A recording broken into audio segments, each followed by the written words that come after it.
One more race after tonight in the regular season. Yeah, virtual from the iRacing virtual track of Kansas Motor Speedway. Welcome everybody to the Doug Designs K&N Pro Series Round 9 for Extreme Motorsports 99.com. What will be in store tonight, and will anyone be able to catch Zach Willard, who in first place is ahead by 50 points over second place Rick Nichols? Welcome everybody to MaxSpeedTV.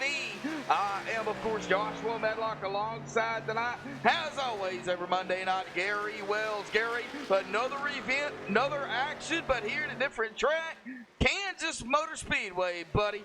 Man, we got a packed field out there here this evening. Yes, we do, and it's really going to be an awesome race tonight. I have a gut feeling. Everybody, at least within the top, looks like 12 or 15 is within 2 or 3 tenths. So I have a feeling we're going to see a lot of side-by-side racing here tonight. Well, you know, speaking of that side-by-side, speaking of the action that potentially we're going to see here tonight, you know, there is a lot of drivers out here. We're going to get to the points here in just a second, but there is a lot of drivers out here trying to fight their way into the top 12 after next week. But, you know, tonight you've got to get up there and get the most points that you can.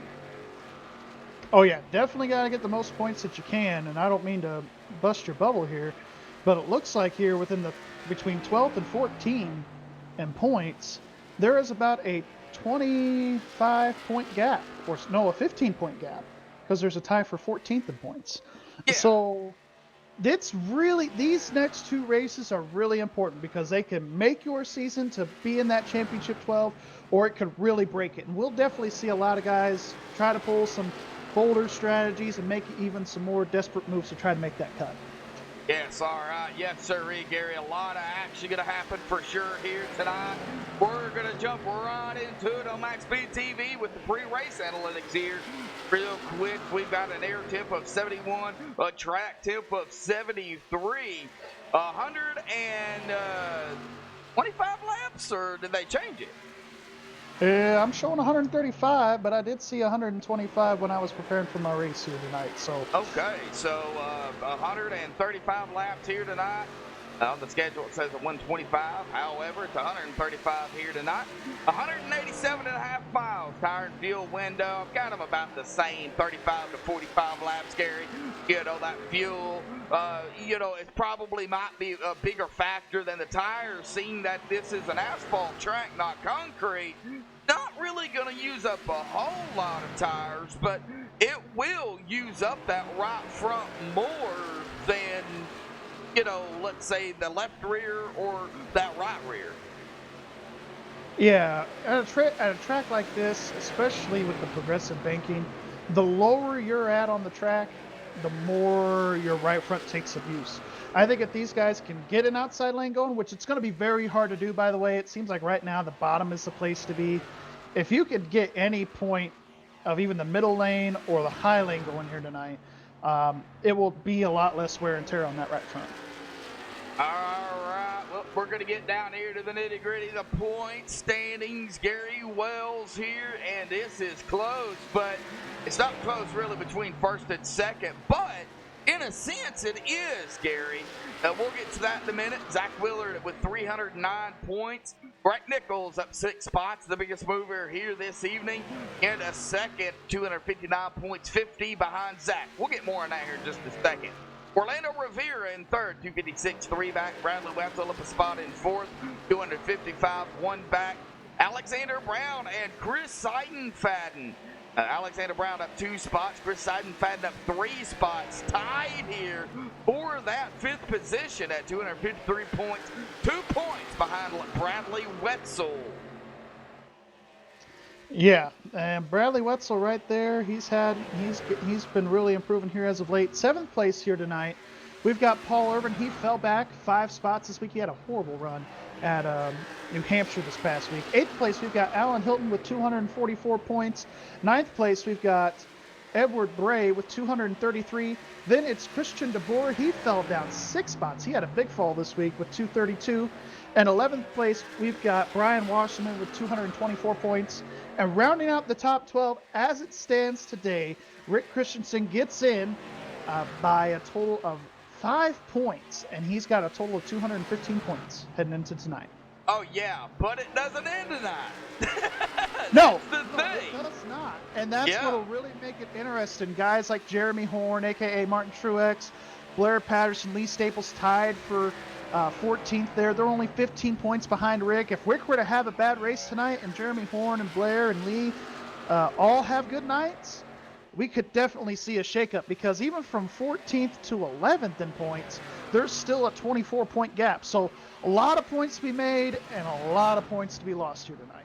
Oh, yeah, everything not only on the line here tonight, but also on the line next week as well. You know, the final race of the regular season, down to 2 races, Gary, in the regular season. Can you believe this season, even with the off weeks we've had, it just seems like we just got started. Yeah, you would think, right? But I kind of had a feeling that was going to happen once we got past all of our breaks, and it would really hit week 9 or 10 right before we knew it, because I knew once we got back from break, those weeks were just going to fly. Yes, sir. All righty, folks. We are, of course, going to step away here, play the national anthem.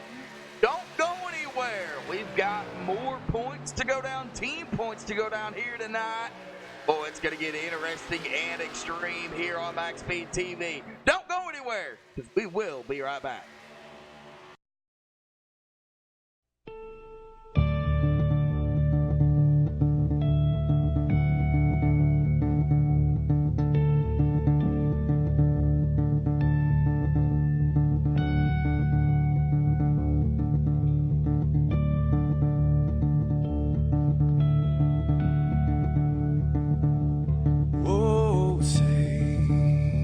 Can you see by the dawn's early light what so proudly we hailed at the twilight's last gleaming, whose broad stripes and bright stars through the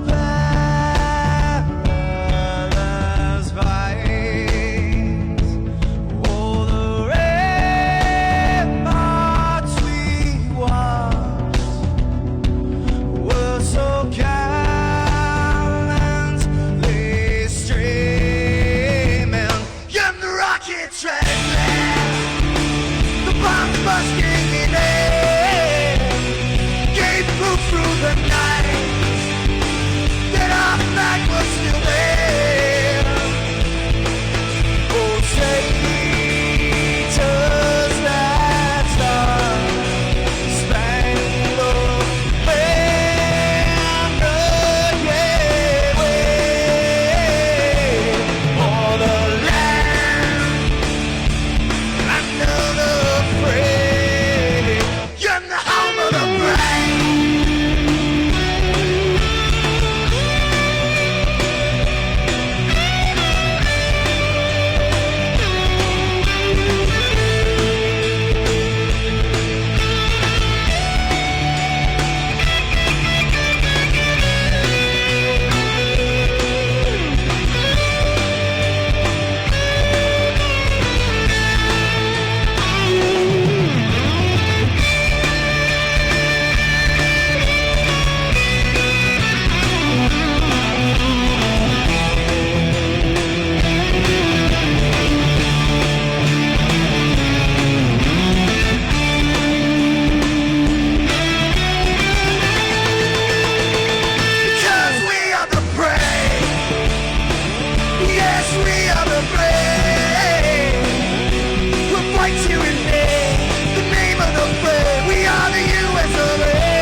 Alrighty, folks, back live here on MaxSpeedTV. Something happened with the room. They are going to have to switch rooms, get a new room up. We're actually going to be jumping into that next room once it's up. So hang tight. We will be right back. We're not going to kill the stream. We are going to be here, so just hang tight. We'll be right back.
Alrighty, folks, welcome back here to MaxSpeedTV. Sorry about the little hiccup there, but we are back here with the Extreme Motorsports and 99.com Doug Designs Kid Pro Series here at round 9. One more round to go in the regular season. Of course, talked about it earlier, Gary, but you can't fathom what these drivers are going through. Well, actually, you can, because you being one of the drivers here for the Truck Series. So, kind of give your insight. Well, we still got about 5 minutes left of this practice here before we get into qualifying. So give an intake on what these drivers, or you think these drivers are going through here tonight, just trying to battle it out here for the final, 2 races for the top 12. I was wondering where this question was going to go. Now that I know where the question is, I will answer it. No, but seriously, if you're right on that bubble, you feel some pressure going into this race, especially with, and I'm not blaming the admins, I'm just pointing this out as a fact. When the room is not set up the right way, and then we go through a whole nother short practice session, then do qualifying into the race, it almost feels like a rain delay in a way. Because when you're going into the race, you're just a creature of habit, or at least I am. So I'm ready to race, I'm ready to go into qualifying, I'm just ready. The adrenaline's hot, I'm ready to go. Yeah. Now, when the room isn't where, I guess they messed up qualifying or whatever it was tonight, but and it happens, mistakes happen. But now I'm kind of in that form of, man, now I'm frustrated. Now I got to go out and re-enter the room and do it all over again, and then I got to get back into that mode of race time. So I think for me, a lot of these guys, especially if you're a bubble driver, this just messes up your agenda as a driver, and it could even add and pile on more nerves for you. I guess that's the long answer for that. Hey, you know, you got to put it in there somewhere. Rain delay, red flag, black flag, whatever. It happens. You reset, but this is a little bit different. This is iRacing, so you can at least go back in. Reset everything, get everything ready. That it was supposed to be, according to the stats, and what they were going to do. 135 laps is what the other one was. Tonight is actually 125 a lap. So that is fixed as well. Now, I know he's out there in practice, but I do want to go ahead and bring him up here real quick. His name is Douglas Carlson. I know he's practicing. He's getting ready to qualify. Douglas, we will get to you here in just a second, okay? Get ready for qualifying. Alrighty. Okay, so now they're going to go ahead and get into qualifying. We're going to get to Douglas here in just a minute. Qualifying. It is going to be closed qualifying. Gary, with them being in qualifying, let's go ahead and run down through the team of point standings here coming into tonight. I'm going to start here with those K&N team points here. Samson Motorsports up 1 point over Maverick. Samson 510 points. Maverick Motorsports in second with 509. Performance Motorsports in third, 458, 51 behind Maverick. Hyperdrive in fourth, 433, 25 back behind Performance, sorry. Performance Motorsports in fifth, 421, 12 points behind Hyperdrive. Jacob Bell Racing, 411 points, 10 points behind Performance. Primetime in seventh, 374 points, 37 points behind JBR. Downforce in eighth, 364 points, 10 points behind Primetime. And Virtual Racing Alliance, 296 points in ninth, 68 points behind Downforce for eighth. Yeah, and those points, man, they're all kind of mixed up. The teams that you would expect to be up front, a couple of them are with Samson especially, but there are some other teams like Primetime, JBR, Downforce. They're all kind of having a down year a little bit. Where we used to see them last year up toward the top, now this year they're at the bottom. And it's kind of showing over here in the overall as well, with the exception of Primetime. Samson Motorsports is your leader overall with 2,343. Then in second place, we've got Primetime Motorsports with 2,150. Then in third place, we've got the VRA Virtual Racing Alliance with 2,045. Then it's Performance Motorsports with 2,011 points. In fifth place, we've got Hyperdrive with 1,962. Then in sixth place, we've got Maverick Motorsports with 1947. Then it's Jacob Bell Racing, or JBR. They've got 1873. In eighth place, we've got Downforce Motorsports with 1793. And then rounding out our field is Performance this year with 792 so far. All right, well, that is the overall team points, Gary, and that is the way that a championship for the team is decided at the end of round 5 of the Cup race. They got to tally everything, get everything, confirmed, and then it will be, of course, released and, done for the team. But, the defending champions, you look at it, mathematically it looks like, man, they're way ahead. But, Gary, we still have 7 races, including tonight. And just as easy as Samson got up there in the top spot in the K&N and those overall team points, if they have bad races, it could be just as easy as them getting knocked out of that top tier in that number 1 spot.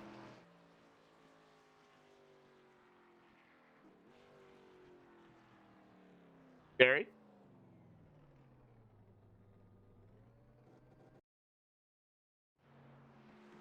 We don't hear you.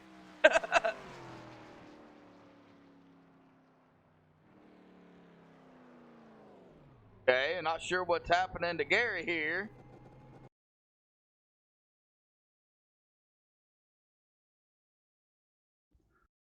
All right, well, I'll continue here. Hello? Oh, there he is. Hey, I don't know what happened, but here I am. So Go ahead, what Gary. were you talking about? Well, I was just talking about Samson. Just as easily as they got up to the top spot, they could be just as easily, knocked back if they have bad races and the other teams have better races. Well, and I tell you what, the rest of this week, this week in the Cadence series, we're kind of going to a quote unquote a normal track. But the rest of this week, they're all wild cards. Tomorrow night in the trucks, we go to Watkins Glen.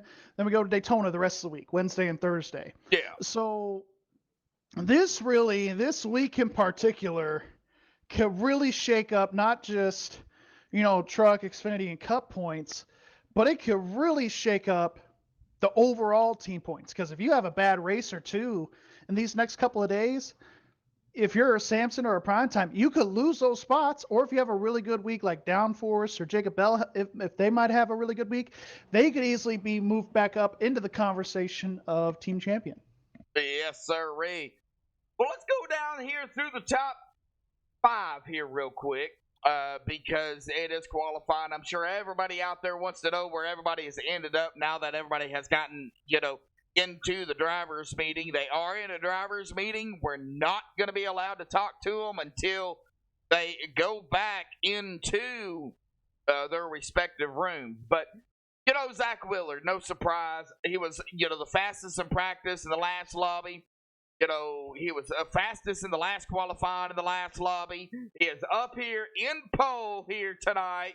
0.8 of a second there ahead of Edward Bray in second. Rodrigo Logan third. Alexander Brown in fourth. And Topper Dugas in a fifth. So that's the top 5. Now, out of those top 5, who, aside from Zach Willard, who would you, if you had to pick just out of the top 5 aside from Zach, who would you choose? Now, this is not your pick, but who would you choose? Oh. Out of my top 5, it's not Zach. You're really limiting my options here. Oh, man. Well, I'm not allowed to pick Zach either, so I don't want to be wrong, but I think I'm going to be wrong. If it were me, I would pick Alexander Brown. Alexander Brown currently in a 4th place. I have seen the transition of this guy, the way he has performed and come about here in iRacing. I would have to pick that number 70 of Rodrigo Logan to come away with the win here tonight, because I have seen from when he started until now just the improvements that he has made. And right now sitting in 3rd, come on now. You're right. I was thinking more of the aspect of picking for the overall race. But as we're looking at Rodrigo, yes, he has improved a lot. Last season, he was just that road course ringer and super speedway driver that we all thought, okay, he could come out here and still win because those are kind of the equalizers. Well, this season, his results may not show for it for the overall season, but he has really improved himself. Instead of being a top 20, 25 driver, he's really worked up. Even toward the end of last season when I was racing against him, he was really working up into the top 15 towards the top 10. So to see him in 3rd isn't overly shocking for most people, but I know for some it definitely is. Yeah, for sure. Just see him up there and the way he has performed. But, of course, Gary, as always, here at the driver's meeting, we've got to give a shout-out to everybody out there in chat tuning in here tonight. David Thanks Myers. for bearing with us. Yep, David Myers out there, Brendan Kennedy, Robin Davis out there here in chat, Katie Dugas, RF99, Marky KKU in there from another stream. Glad to have you. Super Luigi in the chat, Jacob Lee in chat, Peter Gardner again, DF Williams joining us here tonight as well. David Weishart down there at the bottom saying 5 or 17 for the win. So, hey, David. Glad to have everybody out there. Yeah, definitely, for sure. And it's going to be an interesting race tonight. I think everybody It was really looking forward to this race. I know our guys at Downforce, we kind of had this race circled to kind of end our bad luck streak here. Hopefully that this Cannon race starting tonight will be a good performance. I know for Lipster and Blair, they're starting 6th and 7th. So hopefully this is a sign of things to come to tonight in a good way. Oh yeah, you don't know what's going to happen out here in Kansas. We've talked about it earlier, Gary. It kind of reminds us of a Las Vegas. The way it's shaped. Right, the way it's shaped. I would say I was kind of making the comparison. I didn't know how the car was going to handle, so I just kind of went off of past experience at Kansas. But this really is one of the faster mile and a halves that we go to. I would say probably Texas or Vegas is definitely the fastest. But it was.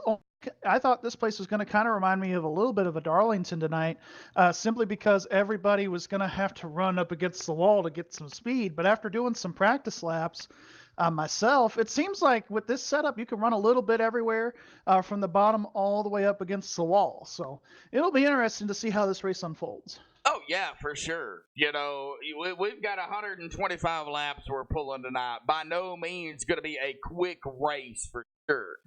But, these guys know what's at stake. These guys know what they're, what they're getting into. They're winding down the regular season. They're winding down who is going to come out the regular season champion. Not the overall season champion, but the regular season champion. And right now they're gunning for Zach Willard. And, I speak highly of him because, he's right now ahead, like I said, 50 points ahead of Still second place. Race. Yeah, but and he only lost 5 points last week. But sorry, go ahead.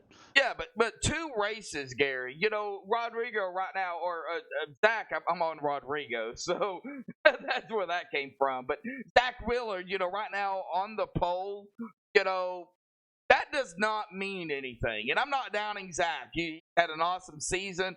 He's where he's at because of his awesome season. But grabbing the pole doesn't mean nothing.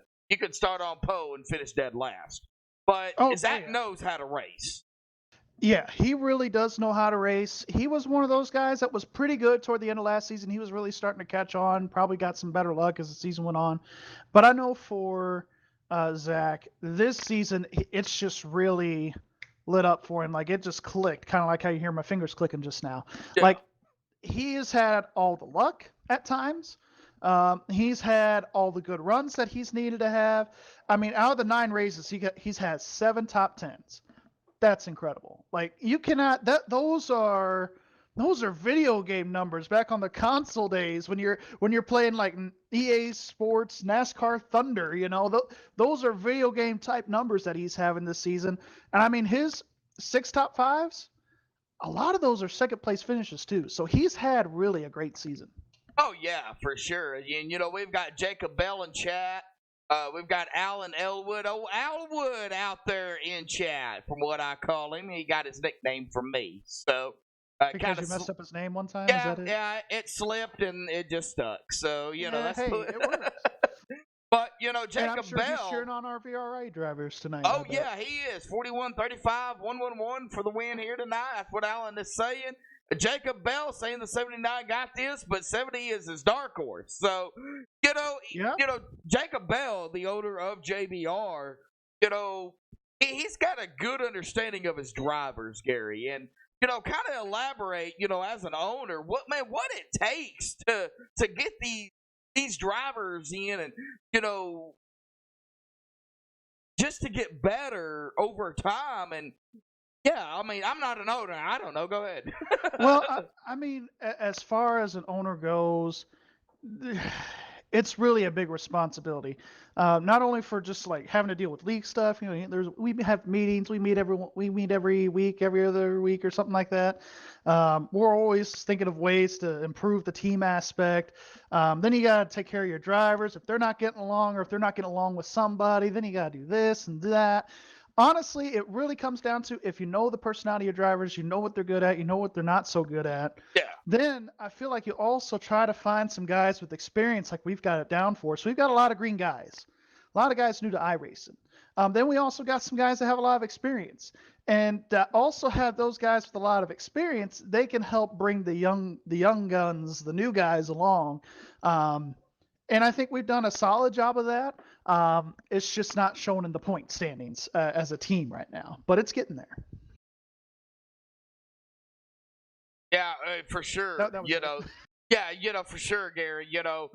There's a lot of things that's not showing. Of course, the development drivers. We've got several development drivers. That are developing into the next tier series, trying to learn the car that they're not familiar with. We don't give them a lot of credit, but they deserve as much credit as these other drivers because they're developing into a better driver.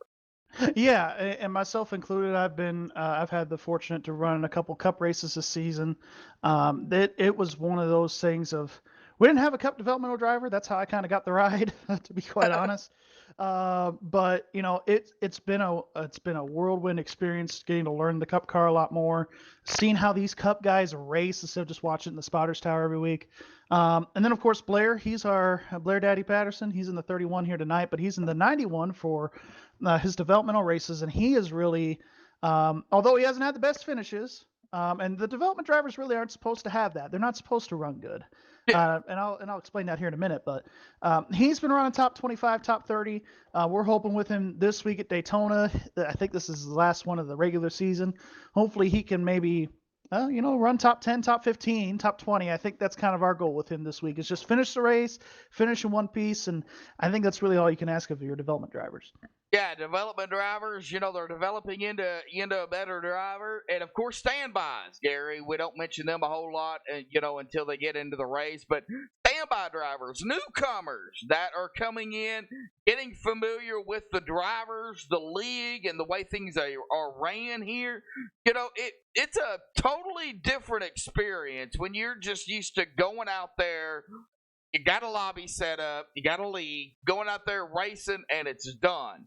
You come in here to Extreme, and it is a totally different format from a lot of other leagues. I would say 90%, 95% of the leagues on iRacing. This is a totally different format in the way they break it down for, from Can-Am to trucks to Xfinity to Cup to the rule book for each series to the whole rule book to the whole league.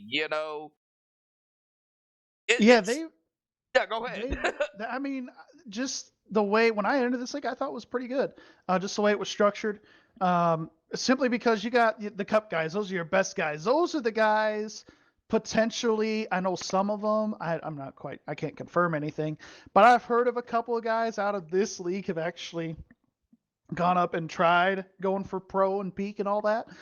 So that's how high their I rating is when they race here in the Cup Series and Extreme. Most of them.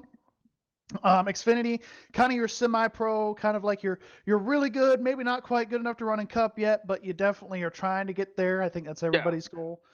Trucks and K&N, I feel like they're kind of similar in the aspect that you still got guys learning like myself and the K&N guys. A lot of them you'll see run double duty and run both.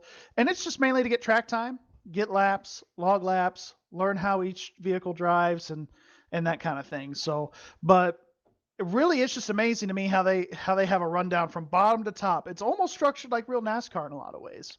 Oh, yeah, for sure. Now, we are going to break away here, getting into, looks like all the drivers now are getting into their respective rooms. And as always, we do have to interview our pole sitter. That is just a guarantee here. So, I got him. Is it Willard that's on the pole, right? Zach Willard. Yep, JBR. Zach Willard, Joshua Medlock alongside Gary Wills, buddy. Grab the pole out here tonight, buddy. Yeah, Kansas, buddy. Talk about it. Well, it's pretty slick first 3-4 laps, but once if it stays green, oh boy, do I have something. Well, Zach, you are 50 points ahead of Rex Nichols, but Rex been on rails here too, just like you have been, even though that 50-point lead may seem like a big gap, it's really not. So kind of talk about what you got to do to hold back not only Rex Nichols, but everybody else behind you in the points.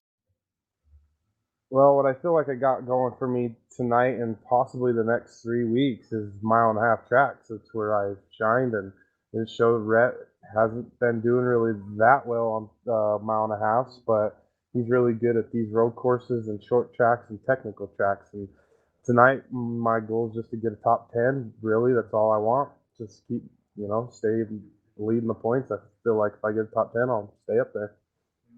Well, Gary, real quick, buddy, do you have anything for our pole sitter here tonight? Well, man, we kind of talked last night a little bit, but on the podcast. But I just want to say you've put on a hell of a show this season. You've run really well. Mass respect to you. Starting on the pole again tonight. Good luck out there. Hopefully, we see you in victory lane for the 3rd time this season. Let's hope so. I appreciate everything you guys do up there in the booth, and love listening to you guys even after we race. I rewatch the races. You guys are fun. Thanks again. Appreciate it. Oh, buddy, good luck. Thanks. All right, Zach Wheeler. Well, we're coming down to 20 seconds. Who's your pick? Your actual pick this time, Gary. Red Nichols. 4 in a row.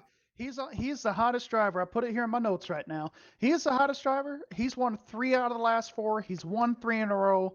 I think he could be the guy to go 4 for 4 tonight in the last 4 races. All right. Well, I am going to go for the number 24 here tonight of Jeff Glockner. All right, not a bad pick. Hey, so I got people speaking in my headset and poking me here. I just wanted to let you know, for all of our viewers here tonight, we are doing a special tribute for the late passing of Kobe Bryant as of yesterday. At the end of the race, I've been informed by the league admins, we are doing a 4-wide salute with the whole field. Oh, okay. 4-wide salute. All right. Well, I'm doing something special myself. We'll get to that here in a minute, but let's get to the grid here, Gary. Zach Wheeler driving the pole out here tonight with a 31.677. Congratulations to Zach for getting the pole. Edward Bray in a 2nd place here tonight on the outside. Rodrigo Lugo 3rd, Alexander Brown 4th, Topper Dugas 5th, Garrett Leapster 6th, Blair Patterson, the daddy, in 7th, Brian Wasserman 8th, Orlando Rivera 9th, and Rick Nichols going to be 10th. And going into your top 11 here, we've got Christian DeBoer starting into the 11th spot.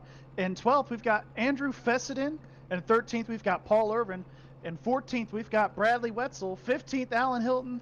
16th, Ron J. Miller. 17th, the 24, Jeff Glockner. 18th, James Thorndike. 19th, Lee Staples. And 20th, Brian Conklin. All right, Douglas Carlson in 21st, Andrew Jump 22nd, Roy Geeson 23rd, Edward Moore Sr. 24th, Doug Blackman 25th, Rick Christensen 26th, Donnie Lee 27th, John Sterling admitting here tonight, however, respectively 28th, Bill L. Davis 29th, and Michael Atkins Jr. standby in 30th. 31st here, we've got our defending champion, Chris Seidenfaden in 31st. 32nd, Kevin Moffitt. He's also a standby. And 33rd, we've got Jeremy Horn, a.k.a. the True X Jr. And 34th, we've got an admin here, Jacob Lee.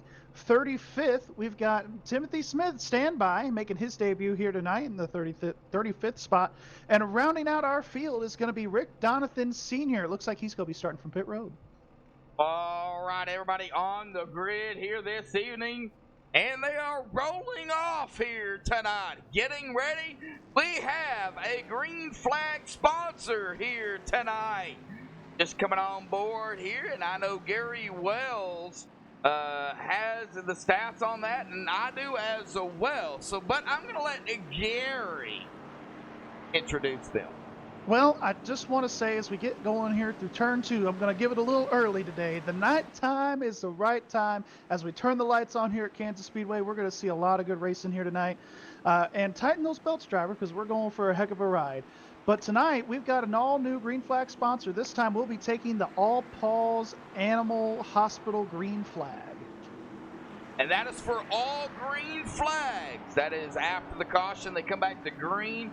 They are sponsored all green flags here with what I do here at Extreme and MaxSpeedTV. So big shout out to All Paws Animal Hospital for coming on board here tonight, Douglas Carlson. But hey, we're about to get ready to race it as the pace car dives off. Zach Wheeler getting ready to go in control on the field on the loud pedal, and the green flag is out. Guess what? Buckety boogity, boogity. We're racing here at Kansas. What a good start here by Zach Willard here on the poles. They head into turn number 1. Edward Bray and Rodrigo Loga side by side for the second spot. All right, we get back here to that second spot. Rodrigo Loga making that pass. What a good pass there for Rodrigo. Showing some mustard early here. I mean, strength early here with JBR. Look at that 41. Topper Dugas making some moves here early on the inside. We're dang near 3 wide back here. And honestly, you know, that is probably the best place to be here early on in this run, about right where he's running. But the groove will start to move up as soon as they get some heat in these tires. Get the heat of first here. Oh, we got a car losing some speed back here. Andrew Fessenden in the 110 on his car. He's got the 10 in the driver bar, but looks like losing some speed. He's got some significant rear end damage there early on. I bet you somebody got into him, so I bet we'll find the person that got into him. But it looks like another car as well has some damage. I think that is the 6 of Rick Christensen. He's got some similar damage to the rear end. Right, Rick Christensen. Let's see here if we can Not find. as bad as the 110 or the 10, but it's still pretty significant. Boy, Zach Willard checked out early. 1.7 seconds already ahead of Rodrigo Loga. I thought he had a long run car. Oh, man. That's what these drivers tell us anyway, right, Josh? We get up here into the booth, and sometimes they're a little misleading with what they say. Oh, yeah. You never know what's going to happen here at Extreme, for sure. Well, it looks like really the top 3 have slowly pulled away here. Yeah, just check it out here just a little bit. But Rick Nichols not far behind. He's already gained 6 spots. Well, here comes the 99 of Jarrett Lipster to the inside of Topper Dugas. Yeah, he's trying to get up here into the top 5 early. He does. He'll take over the 5th spot. That was a really close pass there on the 41. I know who his spotter is up there, and I know he likes to cut it close with his calls. He spots for me on Tuesday nights, so shout out to Scott Ramley. I am trying to check through the field here. We've got Alan Hilton. We got the 88 of the 08 of Orlando Rivera on the outside. Yeah, the 88 of Donnie. I know he's yes, fell back. Donnie Lee's Lee getting there. some ground, I think. Yeah, well, Sorry? Donnie Lee is a lap down. He, I guess, started from pit road. I'm sorry. I thought he was up here. I'm sorry. You're right. He is a lap down in 30 seconds. I'm sorry. It's a Monday. We'll just go with it. Let's go with it. You know, yeah. But it looks like here for 13th and 14th, the battle's starting to heat up here between the 56 and the 35. I think what they're focused on right now is just trying to get around this 88 machine of Donnie Lee. And then we got Simon Fadden as well. He's going to try to make it 3 wide, maybe. These guys are really going to have to work hard past this 88 car. Once the heat builds up in the tires, man, this camber is not here today. It's Monday. Friendly here tonight. All right, coming to lap 8 here, folks. This time by, we're going to go silent.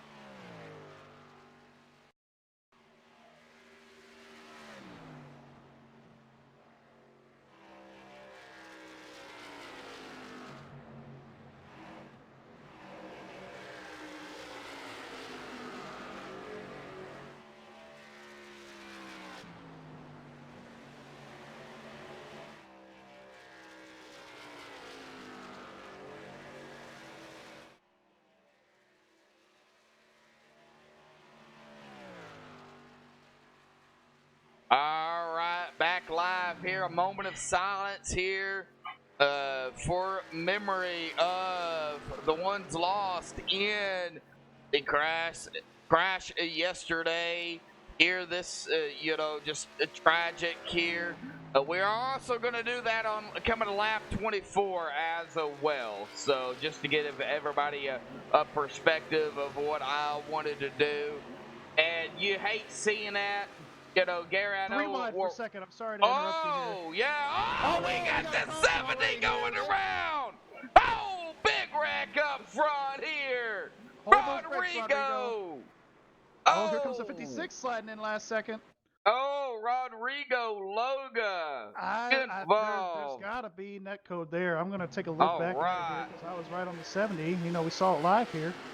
All right, well, let's take a look here and see what happened to the 70 of Rodrigo. Man. There was some contact there. There was no netcode on that one. I'm not an admin. I'm not going to see what they call it here. But there was definitely contact between that 70 and the 17 there. Oh, right there. Yep. The 17 and the 70 go around. The 70 is going around, not the 17. Yeah. But, you know, the 99, I believe that is. Yeah, nowhere to go there for a sure. Gonna take a piece of that, and then the 56 here at the end gonna take a piece of the action as well.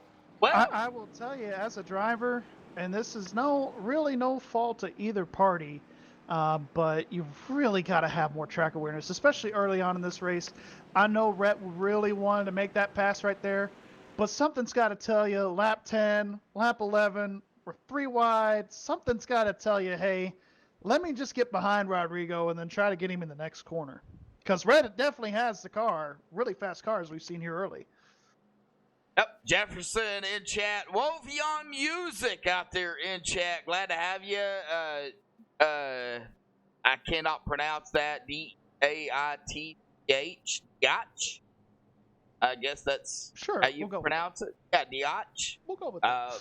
Glad to have you out there in chat, nonetheless. Chris out there in chat, calling for the 66 to win here tonight. Of course, fans, if you got your picks, throw them in chat here. I'll try to get them out here, but let's go ahead and talk here. One of the drivers that I wanted to talk to. I think you wanted to talk to Carlson, right? The 86. Yes. He's in Maverick. Yes. Right, let's see if we can get him down here.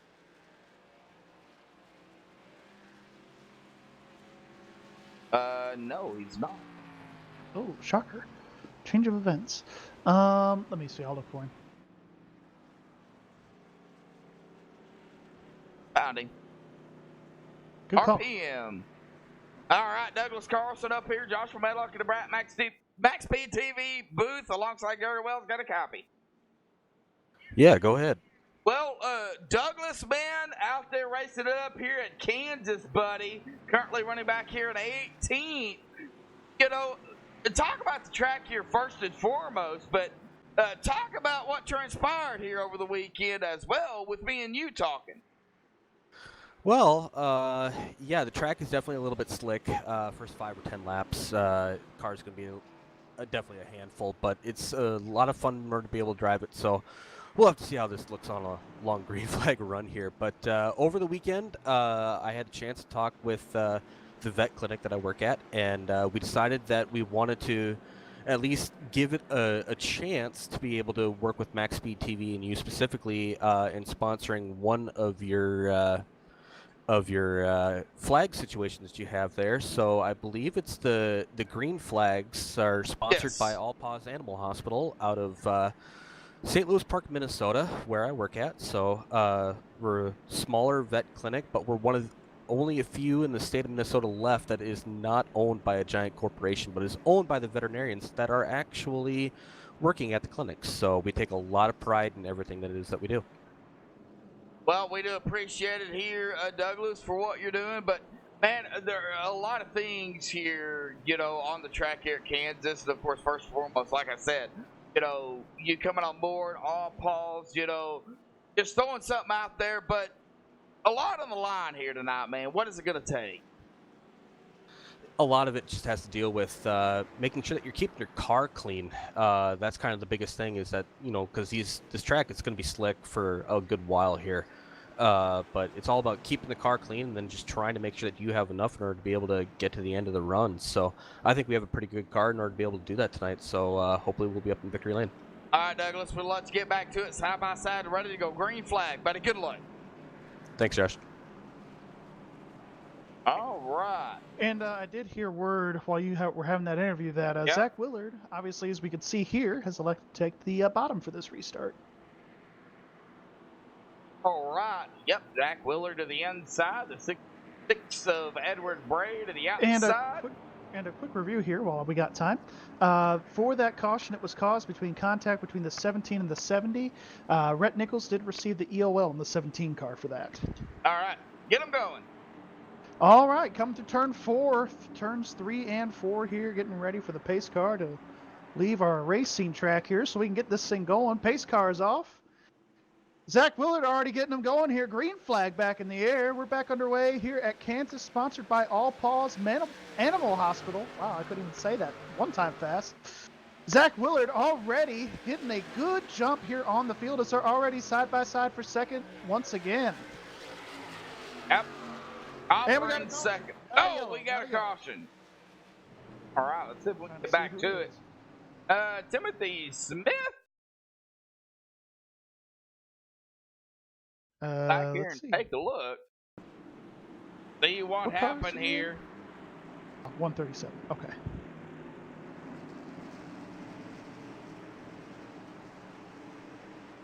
Ah, yes, he was involved in this one here. Oh, It's a pretty big one here, Josh. we're He gonna- was up on the wall going into one and came down and got a couple other cars involved here. Oh yeah, we see right there catching the wall. Come down. 148, Right the 26 Lee in the- Staples involved. Yeah, the 24 20. of Glockner involved. Oh man, right there. Kinda Contact goes out on us there. made. The 24 gonna get a piece. The 37 looks like the 56 just scaving by there, as well as the 22 and the 88. All right, second caution of the evening here. We It will, looks of like course. Rick Donathan Sr. will be our lucky dog. He is the first car lap down here. All right. Not to be confused with league owner Rick Donathan Jr. Yeah. Shout out to him, by the way. Yep, he is up there in the admin tower with Jacob Lee and John Sterling. Lap 17. Well, Gary, they got a long way to go. Yeah, I got a long way to go. They had a nice little 10-lap run going there at the very beginning. I'm sure that's what they're talking about here. To these drivers, I see Race Control talking. Probably also going to give that 37 an EOL there for the self-spin. But a long way to go here. We still got over 100 laps left. I think they want these guys to settle in and get them going here. Well, wait here and they And I am seeing it here from the admin's lap All right. 15, the 137. Self-spin off the wall. So he will receive his EOL. Okay. But what I like about Kansas here, Josh, when the track is a little bit slick like it is right now, there's a lot of options. And depending on your driving style, if you feel more comfortable on the bottom of the racetrack, which I know a lot of these K&N drivers do because they're still learning, they like being around that white line. As you get a little more confident, a little more experience, you start to see guys pick the upper grooves here. And I think what we'll see here is we'll see some guys start to move to the middle groove, kind of like where Willard's running right now under caution here in that second lane. And then maybe by the end of the night, we'll see some guys up against that wall. And it's all about how the rubber gets laid down, too, as well. Oh, yeah. What's very critical is if we can't get a green flag run going, you can't get any rubber down on this racetrack. And even after a long green flag run and you have a caution, I know at least on the concrete tracks how it works is the concrete tracks, all that rubber gets picked back up on your tires and it gets really dirty tires. That's why you see them spin tires usually and also try to weave back and forth to get the rubber off. But here at these asphalt racetracks, they get marbles, and the marbles I feel like are worse on the asphalt tracks because on an asphalt track, it takes you a little bit longer to get back going again after you've been in the marbles. All right. Yeah, for sure, Gary. They are coming around turn 4 here. Not going to interview anybody this time by. Uh, you know, we still got a lot of drivers out there in the field here tonight. A couple of them on pit road. Yeah, but even 32 through drivers though still out there. You know. yeah. And what's really great about I want to say Rodrigo Loga and even Jarrett Lifshur, who were involved in that accident earlier, they have stayed on the lead lap through this whole thing. They haven't lost a lap. They've been working on their damage very slowly, and they're catching up to the field and doing all the right things, you know, to try to gather as many points as they can.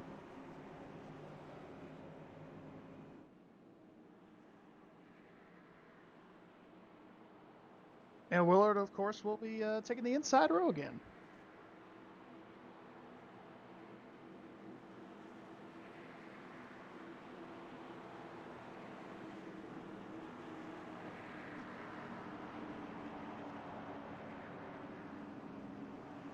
Said it better than me. I said you said it better than me because I said mammals or something last time. Might have said manimal.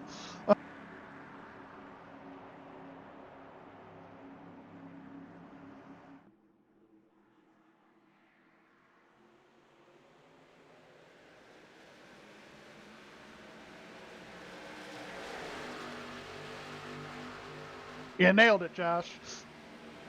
And it looks like Alan Hilton already going back down to the bottom of the racetrack here. He's going to help that 66 of Edward Bray get around the 41 here of Topper Dugas. And he clears Topper. He goes up into third here. And Topper's going to fall back to fourth.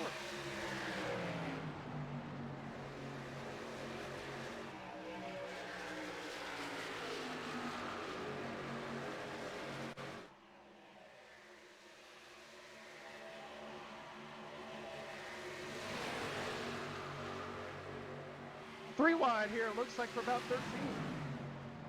Looked like three wide there for a moment. I don't know where that was at. Yeah, for 13th spot. And they're still side by side back here. We got the 148 trying to make a move to the inside of the 86. He's there this time. That's where you really, I mean, this is where you're really going to see a lot of your races, especially down here on this front stretch where these guys would like to go down on that apron near that grass. They really fan out here. This is where we'll really see a lot of our 3 and 4 wide racing here. Oh, the 86 around. Oh, no, he saved it. What a save by Doug Carlson. And no one else hit something. We're still green here, guys.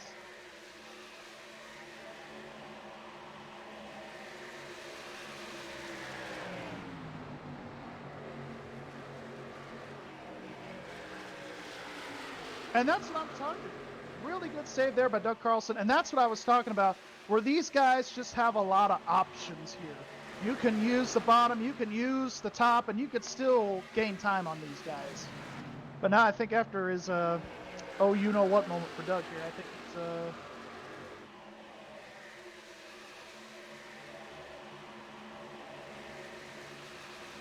and he's trying to work his way back up here. It looks like he's already back up into 14th.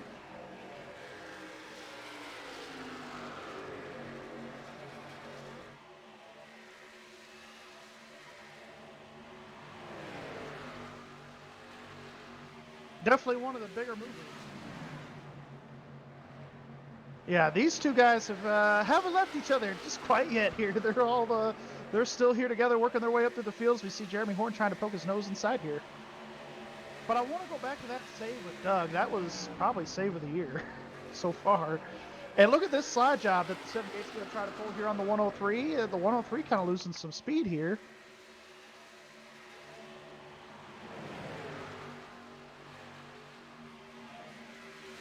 Well, I'm sorry, it's 78. Yeah, they kind of.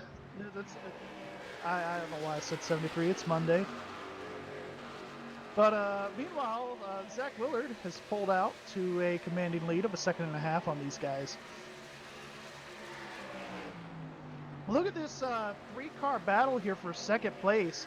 It's starting to brew up here between Alan Hilton, Edward Bray, and Paul Irvin. As Paul Irvin's going to make that move here for 3rd spot, and he's good. Might try to go for 2nd here, Zaner one.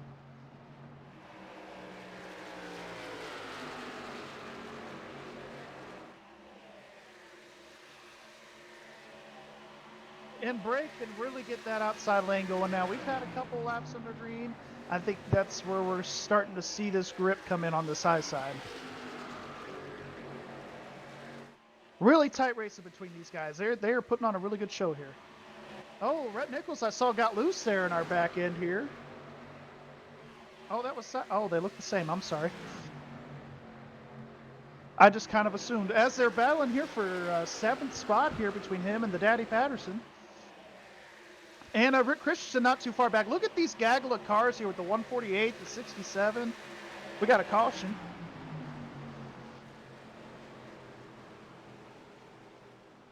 No, no.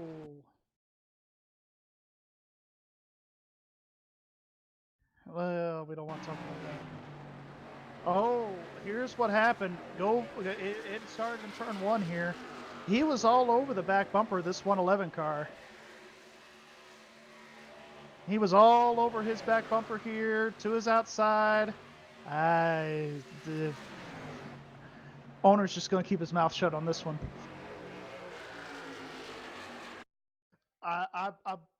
I'm being contractually obligated to not say anything.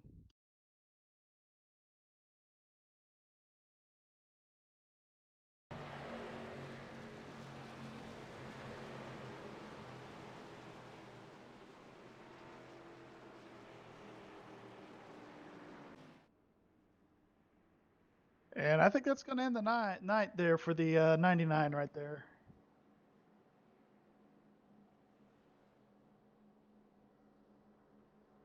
Oh, do you want to have a late one here? We can still do it. It's okay. We're at 29 now. Pit stops this time, Josh. Look at all these guys. It's feeding time. Gonna get some new tires here, some gas. I think here tonight, to your point early on in our pre-race, you were talking about how the tires don't wear out these asphalt tracks. I think we'll really start to see is Zach Willard will win the race off pit road no contest, followed by Paul Irvin. I think you really might start seeing these guys late in the run with this K&N car. You can get away with it a little bit of these guys possibly staying out on older tires.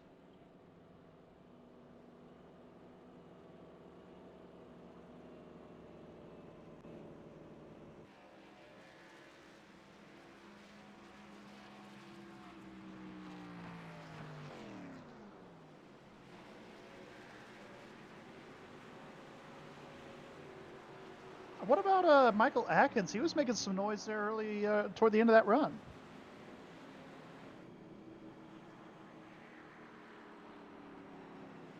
I got you, middle.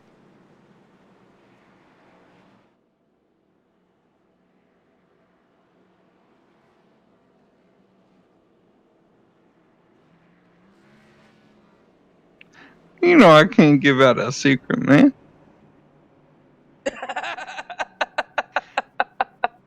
Some of these races might be watching broadcast. No, it's going to take this is a Top Gear track. It's going to take a nice smooth rhythm around the track to get a good run and stuff like that on people. And we just got to be patient and work our way up toward the front here. And I think we'll be okay. We're just out to run clean.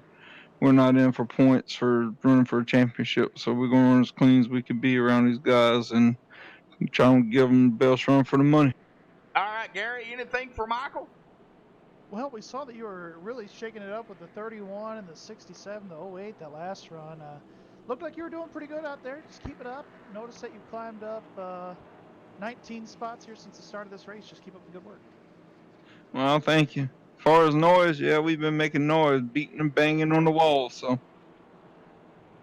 Well, let's hopefully you can make some other good noise here and stay off that wall and hopefully have a good top 10 run here. Thank you, guys. All right, good luck, Michael. Thank you, Josh. Always nice to interview one of our standby guys. You get a feeling of all kinds of people when you're doing one of these when you interview one of these standby guys. Oh yeah. But Lee Staples elected to stay out. And he's been out here at about 14 laps. Everybody Remember else. when I said we would take that strategy and somebody would give it a try? Yep. Lee Staples the guy to do it. Let's see how it works here this restart. I'm excited to watch. All right, the All Paul's Animal Hospital green flag restart here. Gary, get them going. All right, well, we are here exiting turn 2, I believe, this time by. Night track really starting to settle in. I think we're really going to start seeing this top groove really start to come in if we can get it going.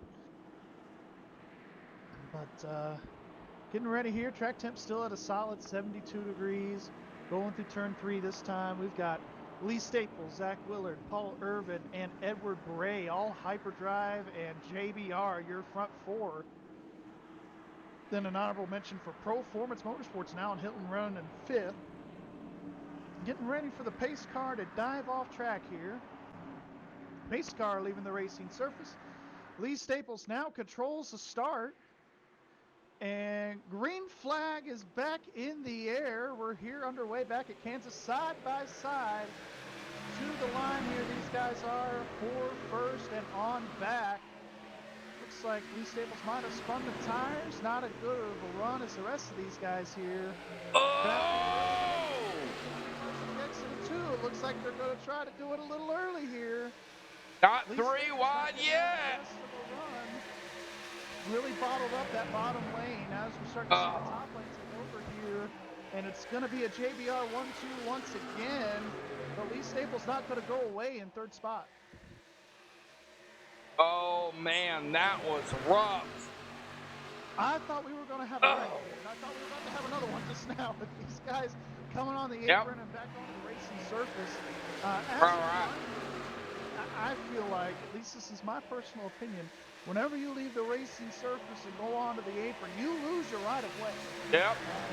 All right, well, Aaron, not to interrupt you, but coming to lap 34, let's go ahead and take a pause here real quick. Go for it.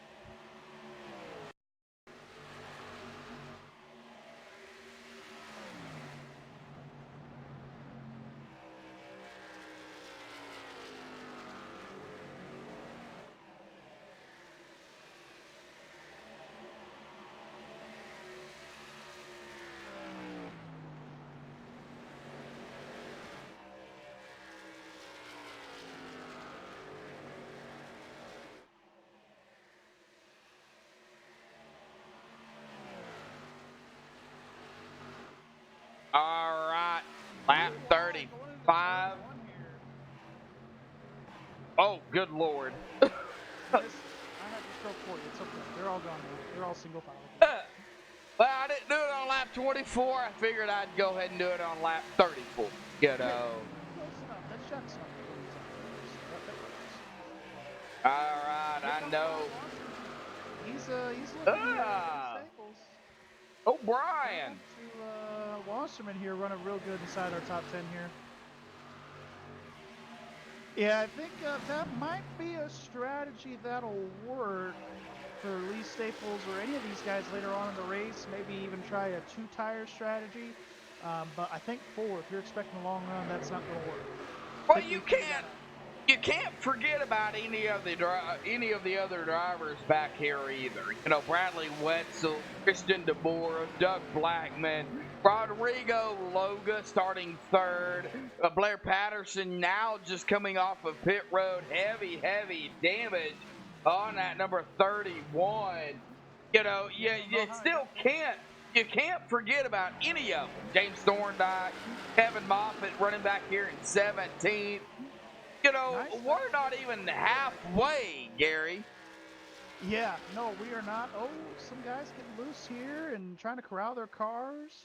Back here, 22nd, 23rd, here with Rick Christensen and these guys. All right, well, we'll go back here and take a look.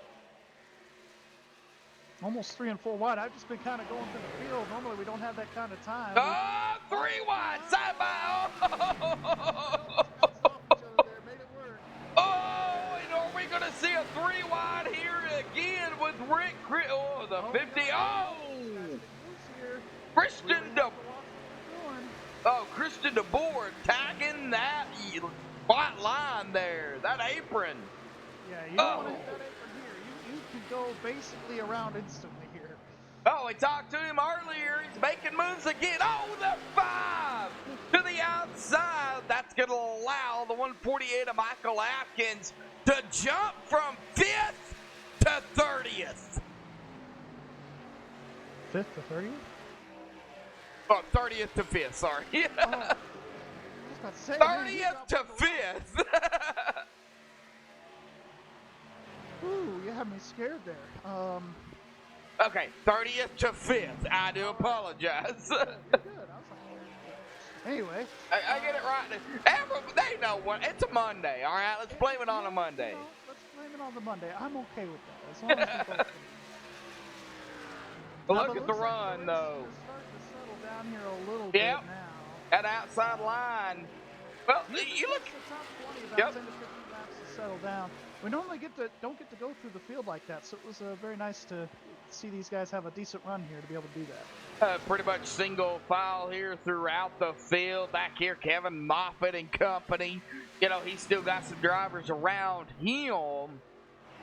Normally, he's- not having the greatest night back in the Normally, we're used to seeing him top 10, almost top 5 here in the K&N cars. So. Well, starting with the 59 of Thorndike, you've got Orlando Rivera. Oh, the 103 going to the inside of the 08. That's how we're going to see most of our passes here tonight. I meant to mention it in pre-race, but I didn't have a chance. But really tonight, the really only 2 ways we're going to see these guys pass is through a side job that you normally see on a dirt track, or the crossover passing that we'll see here. Really the only 2 ways we're going to see these guys try to make a pass here. Oh, Zach Willard checked out here yet again. 1.4 seconds ahead of Paul Irvin, his teammate out there. Yeah, it's that was a really good signing there by JBR a few weeks ago. Now seeing him, Paul Irvin and Zach Willard running 1-2, that's a good tandem right there. All right. Dynamic duo. Oh, let's get back here with the 08 and the 03 here. The 110 here. The 110, yep. Oh! Donnie Lee? Go back and take a look at it. Yeah, let's see. 88.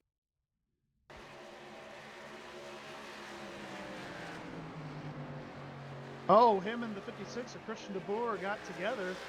Uh-oh. That was what sent Donnie around. I'm not quite sure. Again, you know, we're not admins up here. We don't get paid enough to do this. But looks like the 88 and the 56, maybe the 56. Maybe overdrove it going into right there. Contact. The 56, the 88. And then contact again. That's going to completely sit around that Ford credit 88 here. Right back up onto the track. And a caution going to fly again here tonight. So I got another. All right. It looked like the 88 slightly came down while the 56 was holding his line there really well. Again, you know, we're not admins, but that's just how I see that one there. All right, well, it looks like Edward Morris Sr. electing to stay out here. I'm sure he'll come down pit road. And then again, we don't know. We've seen different drivers come down pit road too. So, but Zach Willard on pit road, it looks like he is. You do not get a lap led. You don't get a point for leading just one lap here. No, you got to lead the most to get a point. You got to lead the most to get a point. So. As we see Edward Morris running around here in the lead, I think he's just one to say for the stats, a little lap, just for the stats, because it does look good at the end of the season when you're trying to get signed by another team.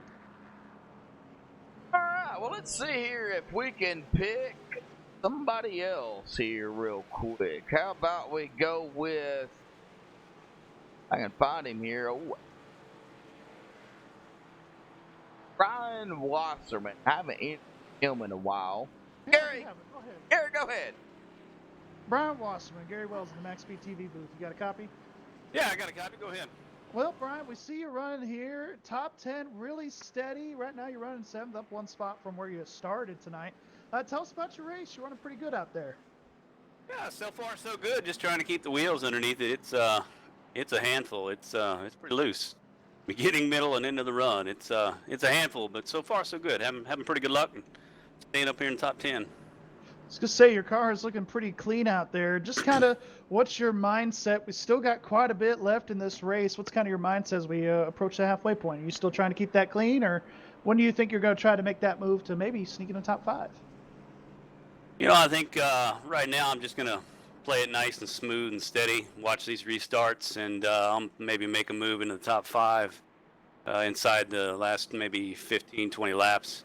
Right now we still got so much race to go, so I'm just going to keep it clean and keep it smooth. Well, absolutely. You're running good out there. Once again, good luck to you. Josh, you want to add anything before we move them back down? Brian, buddy, good luck, buddy. Okay, we got a long way to go, man. Yes, we do. Yes, we do. Thank you. Appreciate it. All right, Brian Wasserman in the Dosaki 77. Edward Morris Sr., though. He's not pitting. No, he's not. I think he is determined. He wants to stay out, see if he can run with these guys. Pace car's lights are out. Yep. Looks like he has chosen the outside lane. And it looks like here, finally looking at it, just seeing all my notifications, the 88 will receive an EOL as the 88 came down onto the 56. So Donnie Lee going to the back of the pack. All right. Well, as we get ready for the and we have a delayed. Hold on. We got a delayed green here. Lights are back on the pace car. All right. Delayed green flag here. So. Heard it in my ear, then I saw the pace car lights come back on. So. Looks like Donnie Lee decided to pull off track here and see that he is disconnected. So I think that's what might have brought out the delayed green here. Because you have to keep a certain speed around the racetrack. If you don't keep that, sometimes iRacing gets a little sensitive and it'll delay the start. So. All right. Well, we'll take it around one more time here with Edward Morris Sr. to the outside, Zach Willer to the inside, Edward Bray in third, Paul Irvin to end of fourth, and Michael Atkins Jr. coming from 30th in that 5th spot. Pace car lights will go off this time again. But 28 here tonight, folks.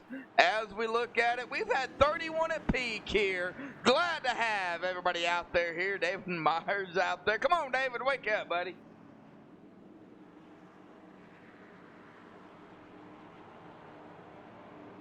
Well, myself here, I'm kind of yawning a little bit. Hopefully we can get these guys going here for some glean flag racing.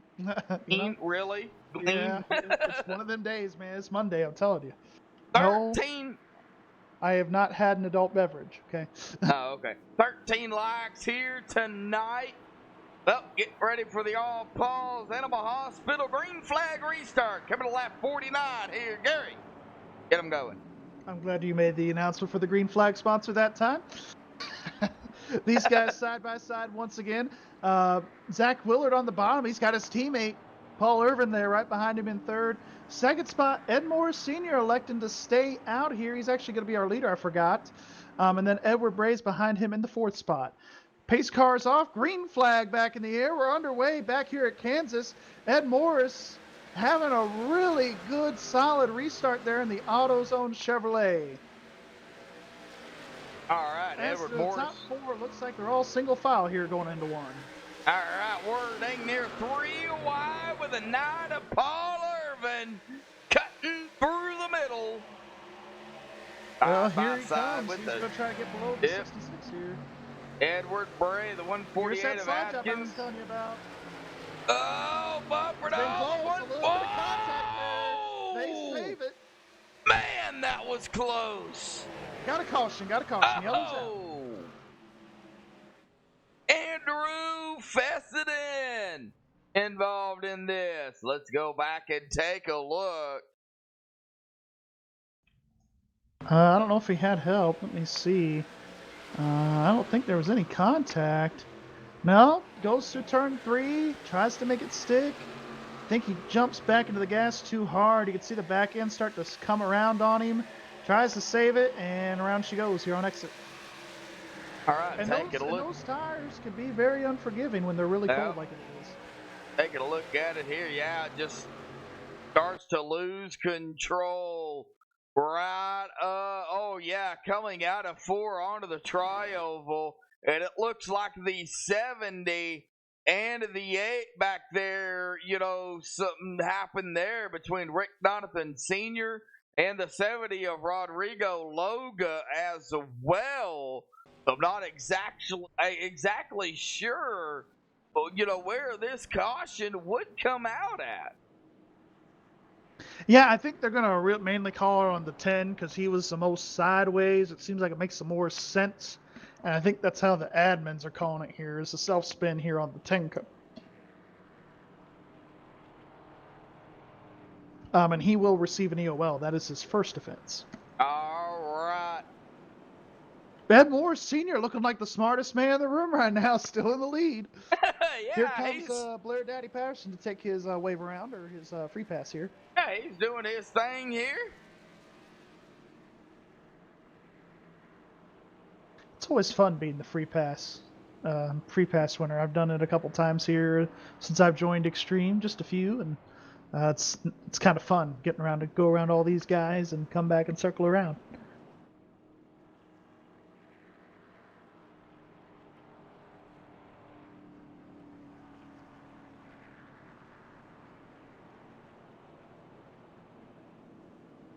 All right. I believe it's going to be...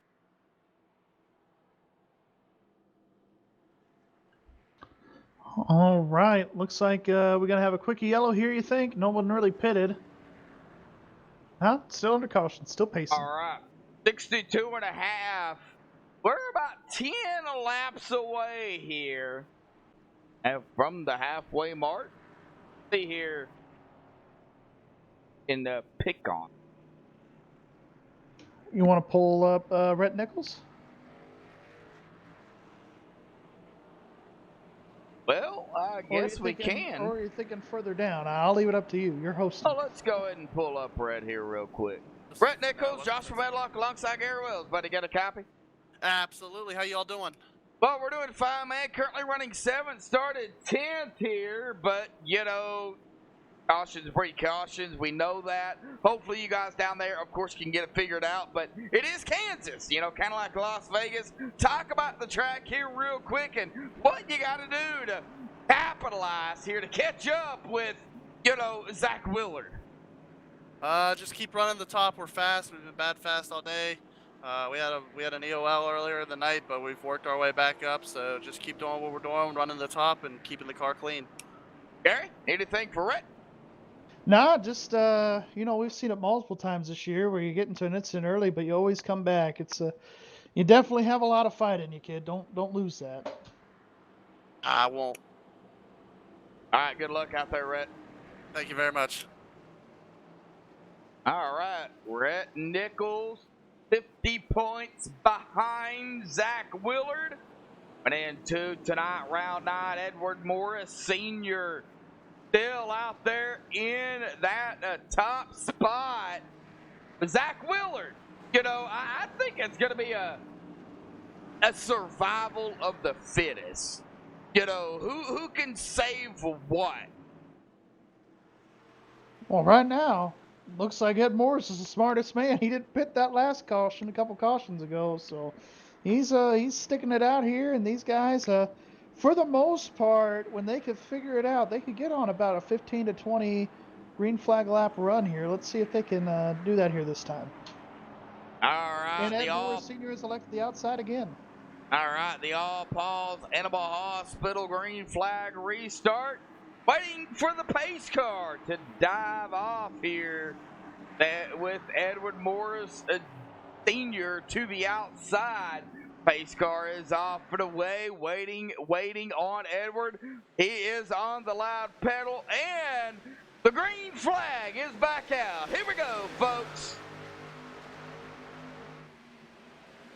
Yeah, we're seeing these guys dicing it up, going 2 wide, single file, trying to get up to that top side of the racetrack. And Ed Moore's still your leader, coming off of 2, and he's clear of Zach Willard. Nice pass there for Ed Moore. He's able to maintain his top spot as we see a battle for second brewing between the 79 and the 9. Yep, Paul Irvin, Zach Willard. That gonna dive it low. He's gonna make it dive down this time. He's gonna try to take the lead here going into 1. Look at our standby driver. We were talking to him earlier, Michael Adkins. He's gonna try to make it 3 wide. Oh my! These guys are getting really close. Really close. We like to see that though. See these guys push it to their limits. Will the 48 here, or the 148? I'm sorry. I wonder what he's thinking. I know he's got a fast car, and he's kind of got the 114 kind of holding him up a little bit here. Might try to make it 3 wide going into 1. We'll see. That looks like single file here. They had me going there for a second. I thought it was going to be 3 wide. Alan Hilton, side by side with a 66 out of 2. Here he is looking to make that pass. Yeah, that 2 car making the pass. Here comes the 17 and the 148 on the 14 here trying to make the pass here. Oh, man, 148. He gets loose. He's in the grass. He's going to keep it there. I think he's going to save it. I think he's going to save it. He does. He does save it. Oh, no. We're wrecking here. Big wreck here. Into 1. And there is the caution. No. I think I spoke too soon. I'm sorry. Oh, well, we're going to go back here and take a look at it here on the MaxSpeedTV replay. Yeah. I don't think Doug was expecting him to come back up there that soon. I think that's what caused that there. That's unfortunate. That's a racing deal there. When you're in the grass, it's kind of hard. All right. To really right keep there. It straight. Yeah, coming back up onto the bank in here. Well, I'm a little bit further back than you. I am still with the 17 behind him as we see the 148 go across the grass here. It keeps it down on the grass, and then he does slowly come back up. I'm not an admin. Neither is Gary. I think I would just. We are going to see it right here. The contact. That's where it all started there. The 86 involved in this. It looks like the 78 going to get a piece of it. The 38, the 08 going to get a piece of the 148. That is where the caution is going to come out here again tonight. Yeah, I really do think. I don't think the 148 necessarily did anything wrong. I just think that 86. I don't think he was quite expecting him to come up that soon back onto the racing surface. All right. I do want to say, as we see Edward Morris coming down, Ed Morris Sr. coming down pit road, I just want to give him kudos because that is really the first time, and I've been watching Ed Morris here all season, last season. This is really that run, those 2 stints right there was really the first time that I'd seen him run up front and then maintain it with these guys. Oh, yeah. That definitely, to me, shows a lot of promise for him. I just want to brag on him a little bit. But hopefully we could see that a little bit more out of Ed here shortly. All right. Well, still waiting on confirmation from the admins here. All right. So it looks like at fault here. 148's at fault. Contact with 86. Looked like the 148 got loose to the grass, of course, came back up and got into the 86. So 148 will get his EOL here. All right, the 148 going to be at fault. Looks like he has already taken his car behind the wall here. Oh, man. All right, who do we interview? Man, you know what? Pull up Ed Morris Sr. I'll talk to him. Go ahead, pull him up. He's down in prime time. All right, Ed Morris Sr. I will go ahead and grab him. All right, go ahead, Gary. There he is. Edmore Sr., Gary Wells up here in the booth. Got a copy? Hi, Gary. Yep, got you, buddy. Well, hey, man, I just wanted to take a minute to brag on you a little bit. That was a nice little run you had going there. Yeah. When you were up there, try to stay out on those older tires. Tell us about it. What was it like to be up there in the lead? It was fun, but I was getting really loose coming off before. I couldn't put the throttle all the way down, so I knew a few of them was going to pass me, so I just kind of held my line, let them go. So. Well, you definitely did a really good job out there, especially that last little run. You maintained, top 5, top 10 status there. Good luck the rest of the night, and hopefully we get to interview you again soon here. I appreciate it. Just want to thank Rick and all the sponsors that puts on this show, and go racing. Absolutely, man. Have fun down there. Good luck. Thank you. Good luck, Ed. Thank you. All right. Yeah, Ed Moore Sr., coming out here, racing it up, holding it on those older tires. Man, that's talent. I'm going to be honest with you. If I had those older tires, I'd have wrecked everybody. All 900 people out there on the track, they'd be gone. Well, we also forget to mention that you race with a mouse and a keyboard here, so. Hey, now, don't go there. We won't go there, but unfortunately, you already went there, so. Hey, but at least we get to have a little bit of fun. They're going green this time here. Yep. All right. Well, Gary, get them going here for the Paul's Animal Hospital green flag restart, buddy. Well, they are coming off of turn 2. It looks like Zach Willard taking a different approach this time, and I don't mean because he's taking the inside line once again here. He's actually trying to get some heat in those tires, trying to give them some grip and warming them up here, and being the leader, that really does help you. The better launch you can get, that really does help here. So. All right, 32 watching. Get them going this time by, Gary. All right, here we go. Pace car coming through 3 and 4. Once again, a shout out to all 32 viewers for watching. Good to see you in the chat and everything. Pace car looking to make the dive down pit road here as he does. Zach Willard's in control. And the green flag back in the air. He's already on the loud pedal. And he's going to clear the 9 by a lot once again here coming through the start-finish line. The 9 going to come back down, try to block that 2 car. 2 cars there now, Paul. You got to be blocking that outside line here. Alan Hilton coming from 15th. Battling it up with the 9 for second. And he's had a really good car here all night long. No one's really been talking about him, but he's been running very solid, very quietly into this top 5 here and even into the top 10 some. All right, side by side behind Alan Hilton and Edward Murray. James Thorndike, Topper Dugas was going side by side. Topper now falling back here behind the 17 of Rhett Nichols. Well, folks, we're halfway here at Kansas. Let's crank it up here. I like it.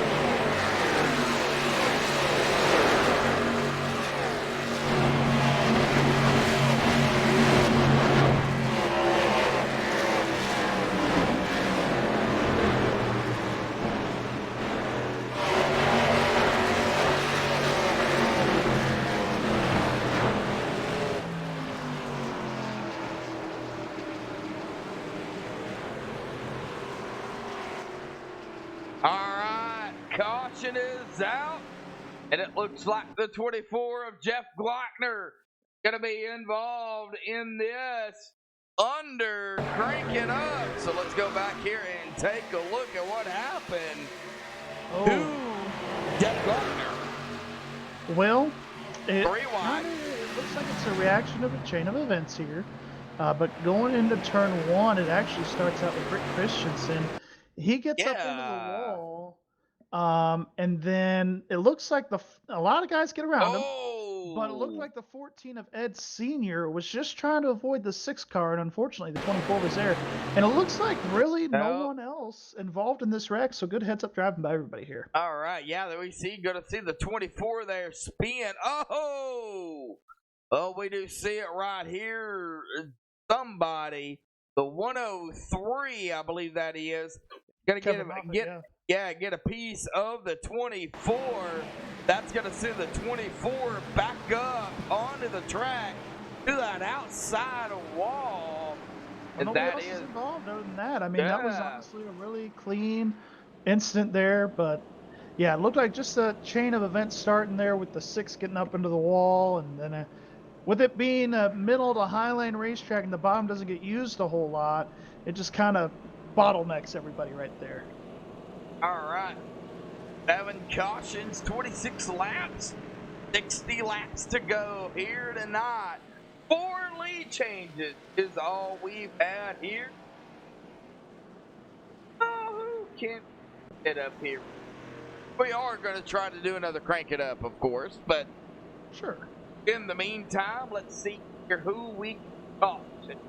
Well, how about one of our biggest movers? One about Chris Seidenfaden. He's up in 8th, start 31st. All right, Chris Seidenfaden. I believe he is the defending champion. He is the defending champion. All right, Chris Seidenfaden in the Northern Capital, number 5. Got a copy. Yes, sir. Well, the defending champion here, buddy, at Kansas, winding down the regular season. Talk about it here real quick. Yeah, the race has been pretty good. You know, loose on the first 10 laps. It takes about 10 laps for the tires to get in, but once it does get in on that high line, I'm just moving. Well, you're coming from 31st, so, you know, is it hard to pass out there after those 10 laps? Not really, because once you get a run on somebody, you know, if you do, like, get somebody on the high line, you can basically get them on the back stretch if they're slow enough. I'm coming from the back. I think I got up to around 15th in about 5 laps. So, coming to the restart, you're currently in 8th. What can we see with a teammate there right now up ahead of you? You know, what are we going to see coming to the restart with you, with your teammate, trying to make moves back toward the front? I think we're going to be pretty civil, you know, take our time, you know, an hour in and we're just halfway here, so probably save some tire and hopefully be able to save some more than them and get by them on the long run. All right, Gary, anything for our defending champion, Chris Seidenfaden? You've gained a lot of spots here by starting in the rear. Just good luck to you. Hopefully the rest of the race here, you get us a W here. Appreciate it. All right, Chris Seidenfaden. We got time for one more? I had an interview request. No, we are. No? Okay, we're lights out. Okay. Lights out. Turn them off. Okay. We are lights out, folks. All right. Well, it looks like 2 to green here, and I did hear Willard once again 2 to pick green. his favorite I'm 1 lane. to green. Oh, 1 to green here. I'm behind. I'm sorry. Here we go. We're double foul. We're double foul. He is of course elected his favorite lane here.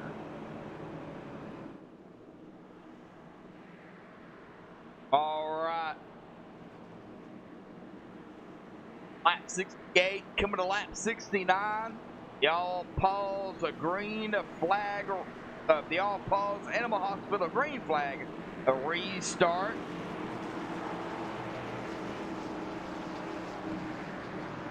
Get them going, Gary. All right, we'll do. They're side by side. JBR once again 1-2 here this evening. Willard, of course, electing the inside lane. Alan Hilton in 3rd. Edward Bray in 4th spot, followed by James Thorndike in the 59 car. Pace car is in. Green flag back in the air. We're underway back at Kansas as the 79 once again gets a heck of a jump on the restart. Looks like he is going to take the lead. The 9 car gets to come back down to the bottom, trying to stay in front of that 2 car. One of these laps, it's not going to work for Paul. I think he's going to get turned here one of these times. But they are all possible. got a caution. Oh! A quick caution. Oh, Rick Donovan Sr. in the 8. Go back and take a look here.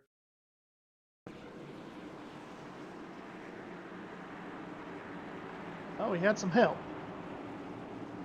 As we go back and take a look, that Marines number 8 there on the inside. It's it going. He's got 86 behind him. Yeah, we had a little Army or Marines Navy battle there. I see how it is. Yeah. All right. Oh, right there. Ooh.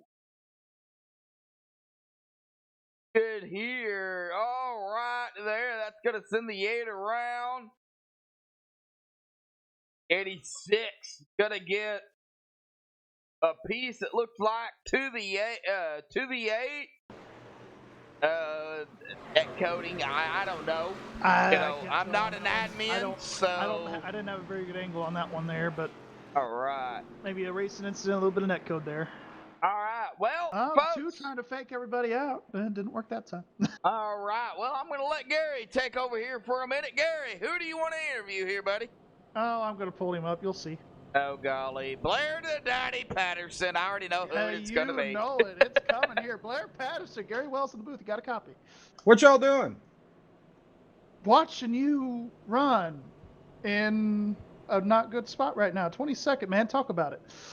Well, you know, qualified pretty good, raced pretty good, got in an incident a little bit earlier, lost 2 laps, got some lucky dogs, got some laps back. I think I'm back on the lead lap, though. You are on the lead lap, doing a solid job here in the 22nd spot. Looks like you got a little bit of damage. Is that affecting you at all, or do you think you might be able to salvage maybe a top 15 run here, you think? Yeah, top 15. On that last pit stop, I got some NOS and sticky tires, so I might even be able to win this thing, to be honest with you. Well, hey, man, hopefully we get to see it, and good luck to you the rest of this race. Thank you, guys. Always good to talk to Blair Patterson there. It's always a fun time interviewing him. And no, I did not pull him because he's my driver, guys. I just, it's always fun talking to Blair. But it looks like we are getting ready here. These guys making their pit stops. A lot of these guys stayed out. I don't think we're going to see many of these guys pit again. Could be wrong here, but looks like in that last caution there, just going to have a little bit of a review. Looked like the 86 made contact with the 8. 86 into the back of the 8 going into 1, and the 86 will get his EOL. All right. Well, that was the interview there with the Daddy. That would be Blair, the Daddy Patterson. Always fun talking to Blair. Oh, yeah. Well, Blair, awesome guy. Well, Gary, we're over the halfway mark, and it is the beginner series. These guys, most of these guys coming in here tonight in the K&N, we talk about it week in and week out. We see and we know the cost count is high, but these guys, most of these guys are learning. We do have some veterans here, Chris Seidenfaden being one of them, the defending champion. But a lot of these guys are, just trying to get familiar. So, you can't, really, say that it is a bad race. These guys are learning. Yeah, no, definitely can't always say that. There are a lot of rough races, we saw definitely last week at New Hampshire was no exception to that, as these guys are doubling up. But a lot of these guys are either new to extreme or new to iRacing. You see a lot of these guys that necessarily aren't maybe new to iRacing, but new to the league. You kind of see them running more towards the front, like Zach Willard or Paul Irvin, Alan Hilton even. But a lot of these guys just new to extreme, and most of the time, this is where they put them here, is the K&N series. Get an idea for what the league's all about, get involved with the culture, that kind of stuff. But yeah, I can't really say it's a bad race all the time. Just, people are learning and they're going to make mistakes. And you just, as an admin, a broadcaster, the racer, team owner, everybody's got to be patient with these new folks. Oh, yeah, for sure. Well, the All Paws Animal Hospital green flag restart coming up here. Gary, get him going, bud. You got him. I got him this last time. All right, we'll do it again. You get him this time again. All right. Well, we'll see you here. Zach Willard once again taking the inside. Maybe he'll change it up one of these times. Pace car's in. Zach Willard already getting them going. Green flag back in the air. Looks like everybody is staying nice and squeaky clean here on this restart. Side by side for second on back. Nice battles here brewing for second between Alan Hilton and Paul Irvin through turns 1 and 2. Oh, Jeremy Horn, Martin Truex Jr., the 78 looks like caught the wall. He fell back to 25th. Yeah, looked like unfortunately there he had a really bad restart, might have hit the wall. But it looks like he's still going. Everybody was able to avoid him, so green flag still in the air. They're about 2 and almost 3 wide here going into turn 1. Yeah, I'm looking at it here. James Thorndike coming from 18th. Ready to go. He says 50. It's go time. Yeah, he's like go time here, folks. Like Here 75 of 125. He's right there. They're going to get real close here. Looks like they're able to keep it going. Still side by side.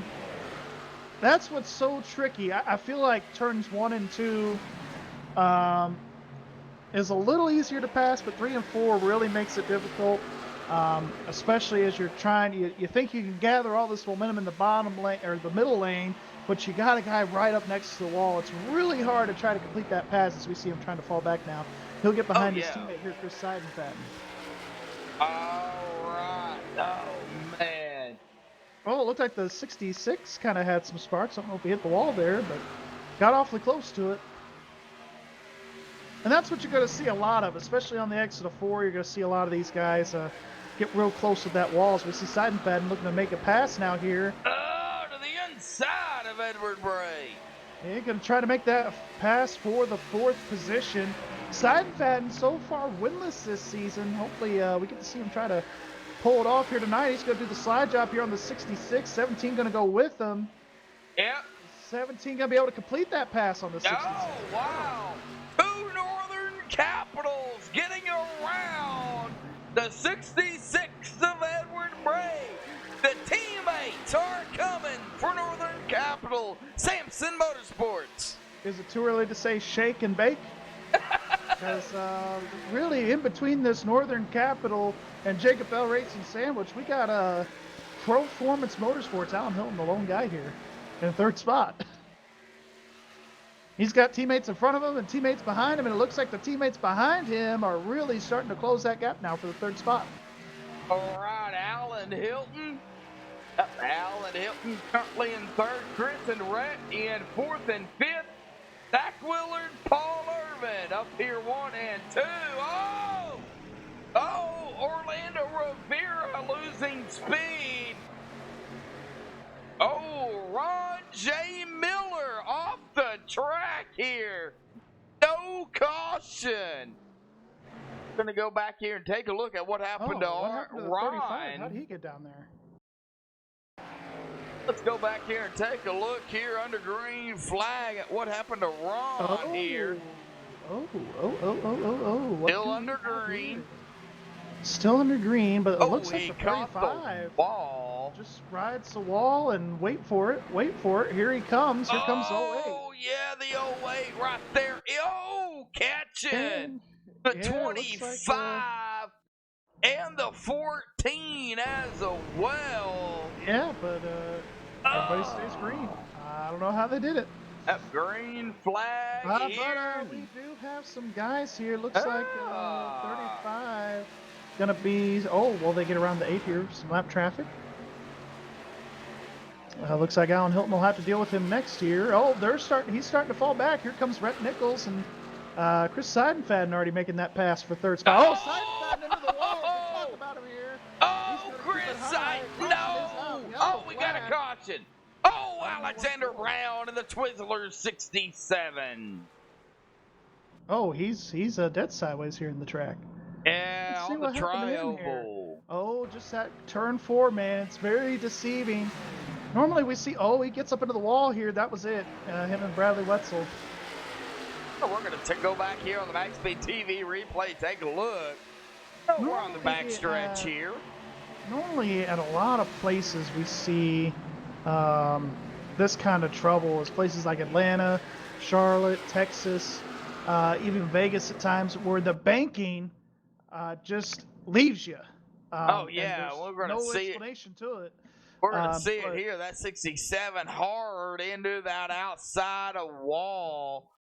Bradley Wetzel going to get a piece of it, but the 67 is going to stay on to that tri-oval and park it there as everybody gets around. Of course, that's where the caution is going to come out. And that Lodge Box machine just going high, dodging that 67.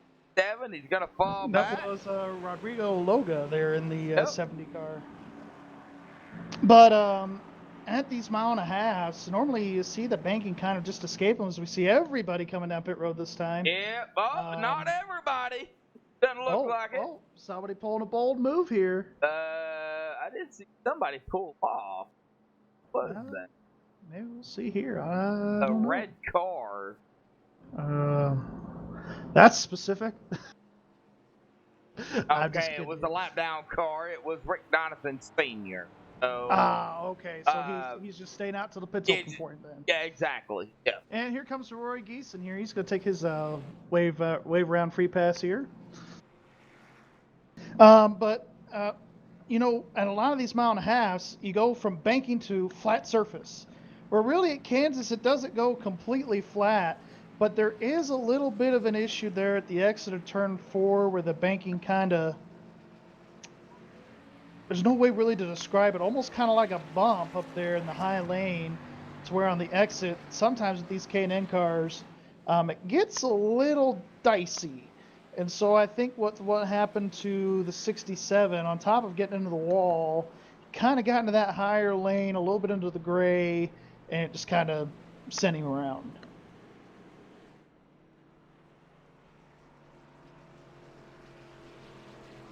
Well, Gary, you know, we're going to be coming to lap 85 here to the All Paul's green flag restart here momentarily.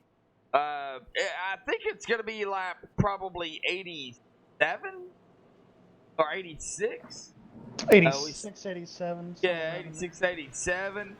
So we are going to step away here real quick, play a quick commercial break. Side by side here at MaxSpeedTV.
Alrighty, folks, back live here.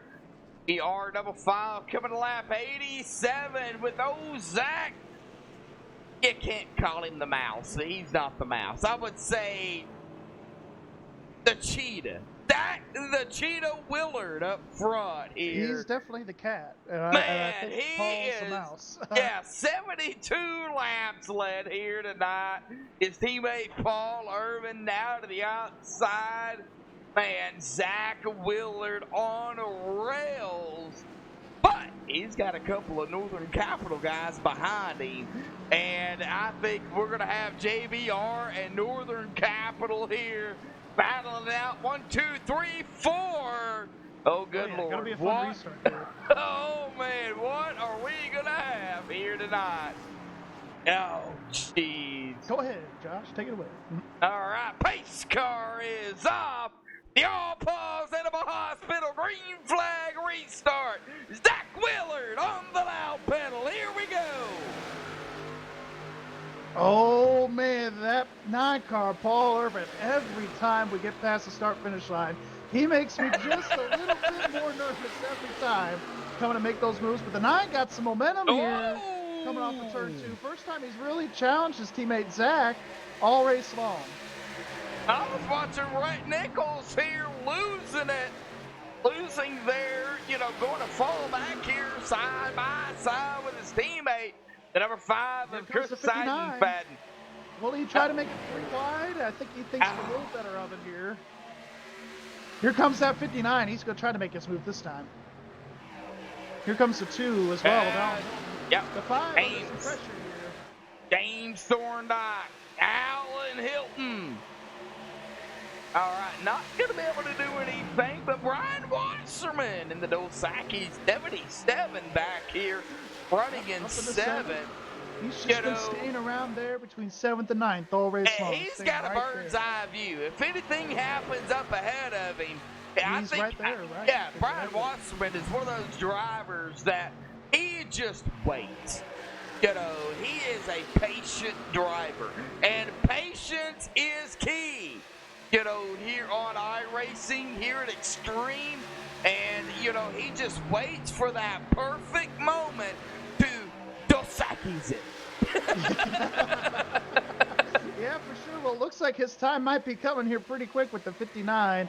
The 59 kind of struggled to get off 4 there a little bit that time. He's got company. He's got the 66 of Bray. 66, yeah. Yeah. So I think he's got a little bit of a fire under his belly here, so to speak. Trying to catch up, something like that. Edward Bray, Hyperdrive Motorsports. Right behind that Dosaki 77, right ahead of him. Trying to get a little racy here. He's sideways and everything, but he's trying to get racy. He wants to get around this 59 car. He knows he's faster. He's going to do it this time. He's dirt tracking it. What do we got? Oh, James Thorndike into the... He's bouncing up and down off that wall. Yeah. Well, he kept it going. No caution. Everybody going to get around. Oh, I don't know. 3 wide. A little close. But let's talk about this battle for the lead. Rhett Nichols is taking the 2nd spot away from Paul Irvin. Rhett really trying to breathe down his neck here, trying to get up to that 79 car. Well, you look at Paul Irvin here, teammate there of that large box, number 79. But Paul Irvin in the 9, a teammate to him. You've got your teammate in the lead. You've got a non-teammate ahead of you, and you're on his tail. What are you going to do to help your teammate? Of course, you don't want to cause a caution or an incident, but what are you going to do to help them? Well, I think if I'm Paul, I just try to cause as much pressure as I can and try to force Rhett into a mistake. Now, we know Rhett, he doesn't really make a whole lot of those, but even if he does, he always comes back from them anyway. So... we're closing in here. With he don't need an interview. No, he don't need an interview. No. Man. But as a teammate, you really try to keep your teammates first and foremost, but at the same time, you also had to balance being a racer too. But these guys really here, I think this is probably one of our best battles on track right now. I haven't looked here in a minute, but... Man, well, we're looking at the top 3 here still. neck and neck. Oh, there's a nice battle here between Oh. Fessenden and DeBoer and Yeah, DeBoer this getting is, around. ninth Here place. comes Lee Staples. Yep, and he's back on the lead lap here. Even with the damage that Lee has, he is still, he's still K'ing in and not trucking. He's K'ing Well, in. I mean, he is really, well, we got a caution here. Oh, we got a caution here. Oh, wait of Orlando Rivera. We got a big one here. Good size one here tonight. All right. Well, let's see what happened here. Orlando Rivera. He has really improved too, Gary. Yeah, he has. I know Orlando and I kind of had some heated words last week during the truck race. 3 wide, right up ahead of them. Yeah, dang near 4 wide. They were 3 and 4 wide back here. Oh, right there is where it's gonna be. The number 70 came down. I don't know if it got loose, but came down on the 08 there. The number 70 in the 08 gonna be involved in this incident. Oh, and it's gonna collect the 35 right there, hard, and hard, and I mean hard into that outside wall. That 08 spun, got clipped by the 86 and plowed him into that outside of wall. The 86 heavy damage, and the 70 as will well. get the EOL for that. All right, man. And as we have pit stops developing here, Josh, everybody's come down pit road here. Except Christian DeBoer. Yeah. And Jeff Glockner. And Roy Geeson not coming down. I think Glockner's a lot down, ain't he? Maybe I'm misspoke here. No, he's not allowed down. No. Okay. All right. Misspeaking out here. I do apologize. Any Glockner fans out there? That is my pick. That is your pick. That is true. I guess you are a fan tonight, aren't you? All right. Roy Geeson, he's running in third here. Everybody looks like our top 3 decided to stay out here. All right, Christian DeBoer, Jeff Glockner, Roy Geeson up front, winning the race off of pit road, though. Going to be Alan Hilton up front here. So, the guys not coming down pit road. Number 8, going to get the wave around. Well, we talked to your pick. Let's get my pick up here. Yeah, go ahead. Jeff Glockner, Joshua Medlock alongside Gary Wells. Buddy, got a copy? Yes, sir. Well, Jeff, you're running in second. You started 17th. It's been an up and down race all night. Man, what is it going to take to bring it home into victory lane here tonight? I'm going to do my best, but I think we're all loose. Everybody's loose. Well, being loose, do you have a better understanding since, we're now 98 laps in of what it's going to take to control this car? Yeah, I just got to be careful on corner exit. All right, corner exit. All right, Jeff. Well, buddy, good luck out there, bud. Thank you, sir. Right. Yeah, he did make a very good point about the corner exit being very tricky. I mean, we've seen it with a couple of these drivers, but going back to my test drive early on in this race, back during the pre-race stuff when these guys were practicing, he's right. Middle to the center to the exit of these corners, you are very loose if you don't manage your throttle. All right, 14 likes, 32 watching. Can we hit 20 likes here tonight, folks? Shooting for 20. Here we go. Lights are out on the pace car here, Josh. Yes, they are. Christian DeBoer, Jeff Glockner up front, 1 and 2. And we are getting ready here again for the All Paws Animal Hospital restart here. Give them a shout out for coming on board here on MaxSpeedTV. You can visit their Facebook at facebook.com/All Paws Animal Hospital. Glad to have them on board here. Gary, we're about to get a little bit more extreme here. Get them Just going, bud. As I went ahead and dropped a like here for the stream, you're welcome. 15th like. There you go. Coming to lap 100. Coming to lap 100, that's right. Coming to lap 100. Lights are out on this pace car. Top three stayed out. Going to be interesting here. Pace car's off. Green flag back in the air. 56 and 24 side by side. Going to be interesting here. I think the two only took 2 tires through that restart. So these guys, the 79 to the 9, mired back in traffic. Going to be interesting to see how they pick their way up through here. As we go back here to the 79 and 9, Paul Irvin, Zach Willard up into that 5th spot. Battle here, Jeff falling back, getting passed there by the 2 of Alan Hilton, and here comes Rhett Nichols. Yep, here comes Rhett Nichols, and I will say DeBoer is doing pretty good, holding steady here. Our Chicagoland winner from earlier this year. Right, Rhett Nichols now looking to the inside of the 2 of Hilton. Yeah, Rhett Nichols, I think he's the one really with the most experience making passes through the pack since he had that EOL earlier. Really going to try to use that to his advantage as he gets a little loose there. I saw a little bit of that. Of those wheels turn right, and we got an incident here. 24.79 making contact. Oh, it looks like Jeff Glautner. Yeah, I don't know here. Man, that's a tough call for me. All right, well, we're going to go back and look at it here.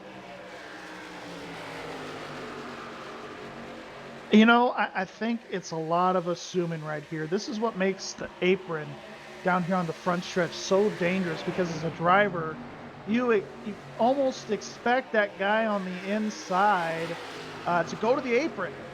Right here. And I think that's what the 79 was thinking. Yeah, right there.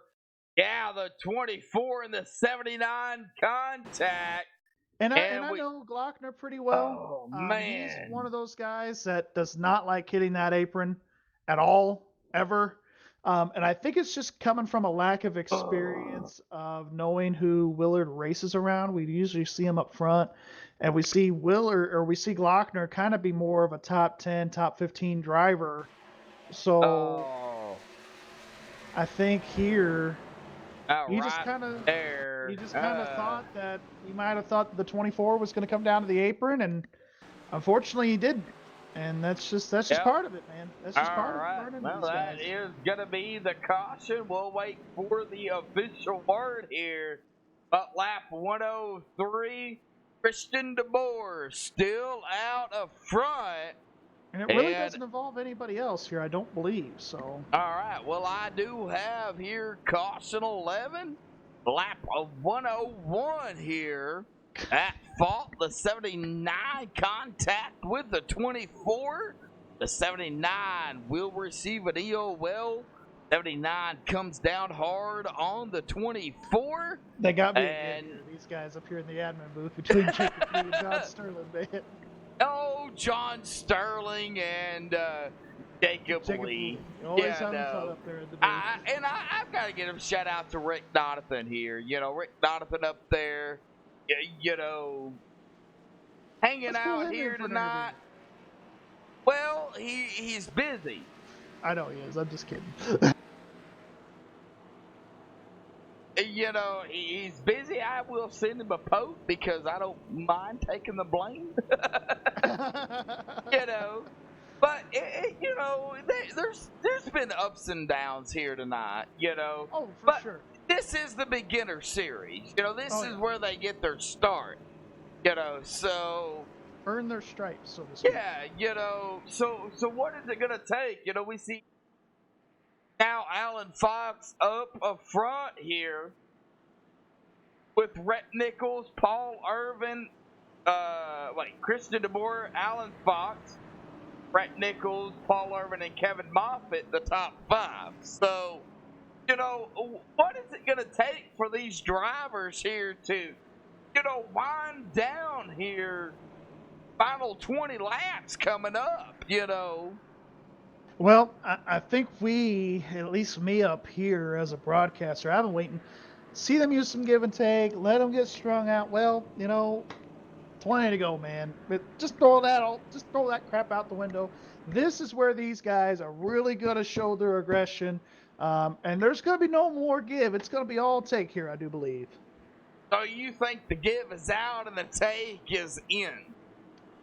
Officially, yes. Well, what do you think about back here in third with Rhett Nichols, but right behind him, Paul Irvin? Seeing that one of his teammates there involved in that, I want to get Paul up here. Just Paul Irvin? Yeah. I want to get Paul. Go ahead. Pull him up. He's down JBR. Paul Irvin, Joshua Medlock alongside Gary Wells. Buddy, real quick, got a copy. 10-4, I got you. But, buddy, you seen your teammate there getting involved, man. What is it going to take to bring it home with a victory lane for JBR and Lunchbox? Little bit of luck, really. Definitely got a fast car. JBR crew here. Worked on it during practice, was a little loose, kept working, and managed to get it to where I really like it. So I got a strong car. It's just going to take a little bit of luck to get back up there to the front. Well, Paul, man, started 13th, currently running 4th, buddy. That Wax Electric number 9, really fast here. Man, I don't know what to say, buddy, except good luck because 20 to go here, man. Thank you, bud. Appreciate it. I think it's going to get wild. Well, I know how you love to use your extreme puns here, so I think it's really going to get crazy here. Coming on this week. Oh, Chris DeBoer up front. Get him going, Gary. Yeah, pace car coming once again through 3 and 4 here. Watching these guys. Pace car about to take the dive off onto the pit road here. He does so. Waiting on the green flag. Green flag. All pause. American Animal Hospital. Green flag back in the air. See, I'm telling you.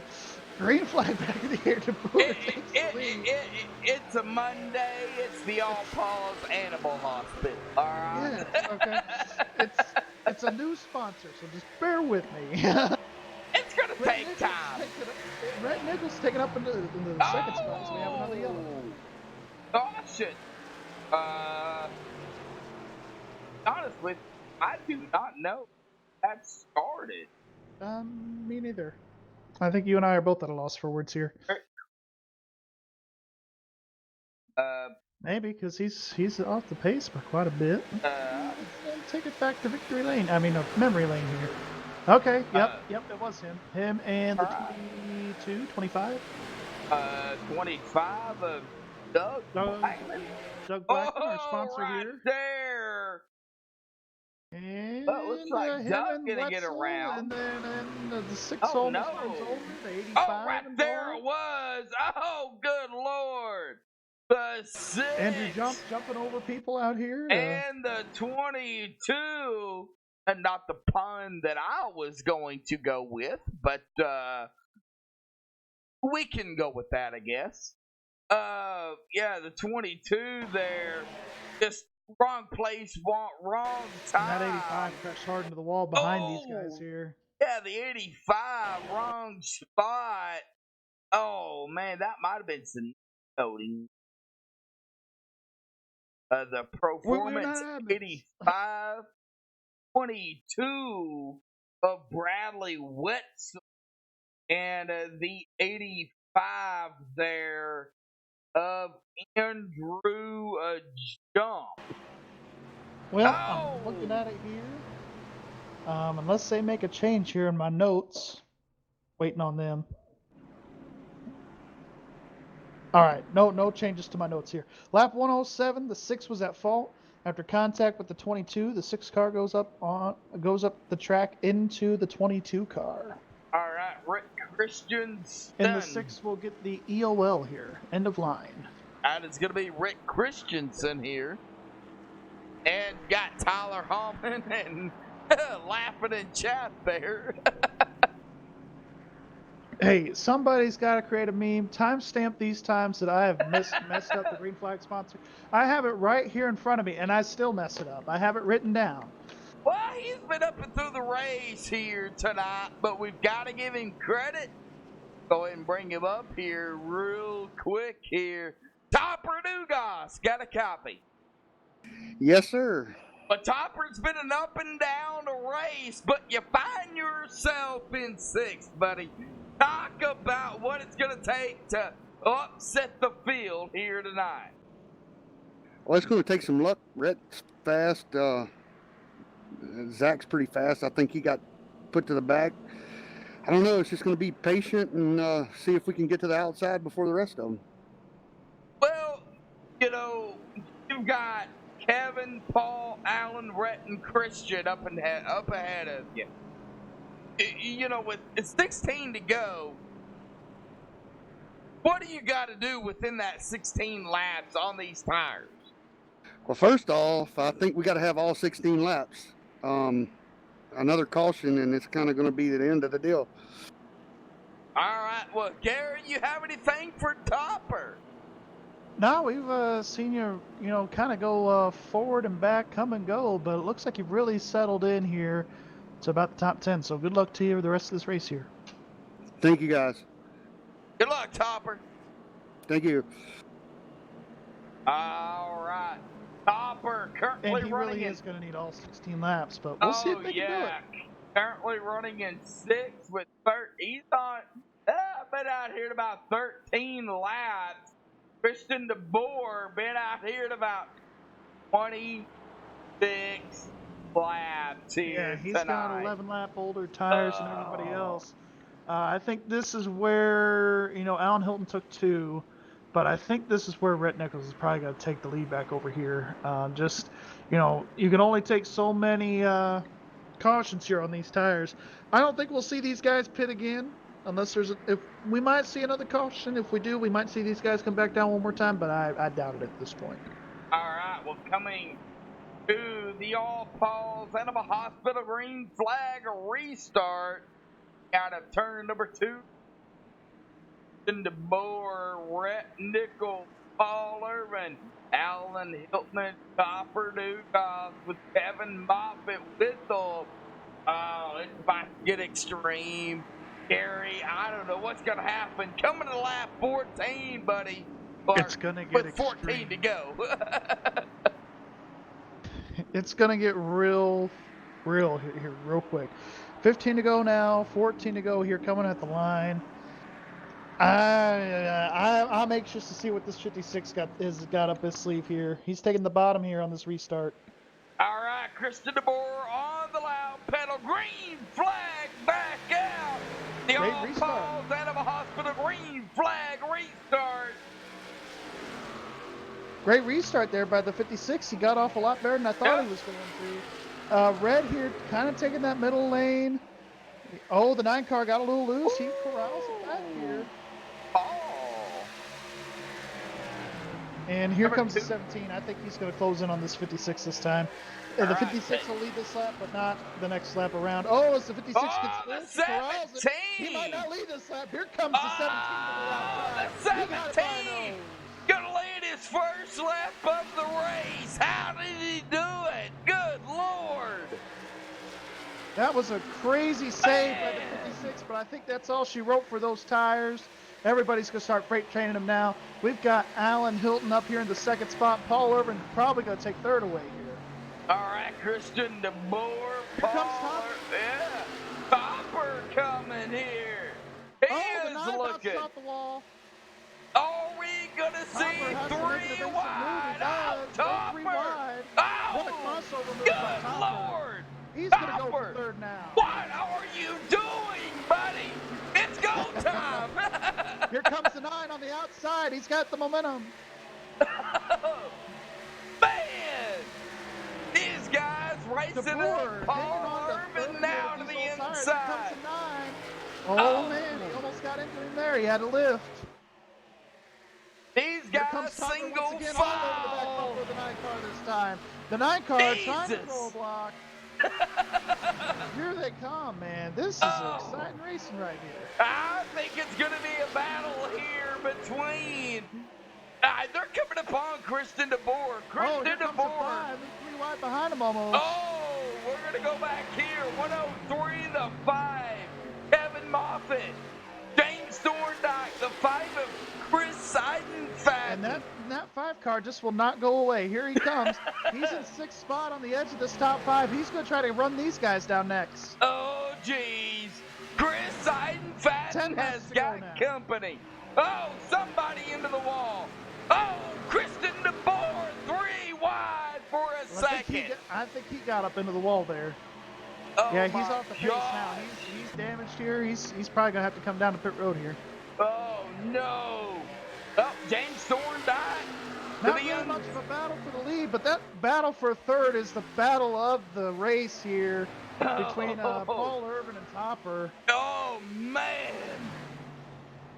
This is not over yet, I don't think, between these 9 laps to go here tonight. Here comes Seidenfaden and Thorndike. They're battling side by side here for the 5th spot. Thorndike, it looks like he's going to take the spot. Here comes Edward Bray. I don't know if the 5 car just got loose, maybe hit the wall on exit, but he's kind of falling back here a little bit. Here he comes to the outside. He's going to try to clear him. No aid of Orlando Rivera, just getting out of the way, going down to the apron. Smart move by Orlando there. I think I see some smoke coming out of that 08. Never mind. Maybe it was just a glitch. All right. Here comes the 5 yet again. Oh, man. That Northern Capital on that out. James on the inside. Chris on the outside. Brett Nichols up front. 8 and to look go. At Edward Bray. He is right there, ready to pounce if either one of these guys makes a mistake. Let's take a look at Edward Bray here. Oh, yeah, right behind the 59. He's got company. He's got Andrew Fessenden behind him. Oh, geez. Well, here comes Brian Martin Wasserman. He's been quiet all night long. He went from 33rd to 10th here. Here comes Wasserman to take the 9th spot away. Here he comes back up here. Martin Truex Jr., a.k.a. Jeremy Horn.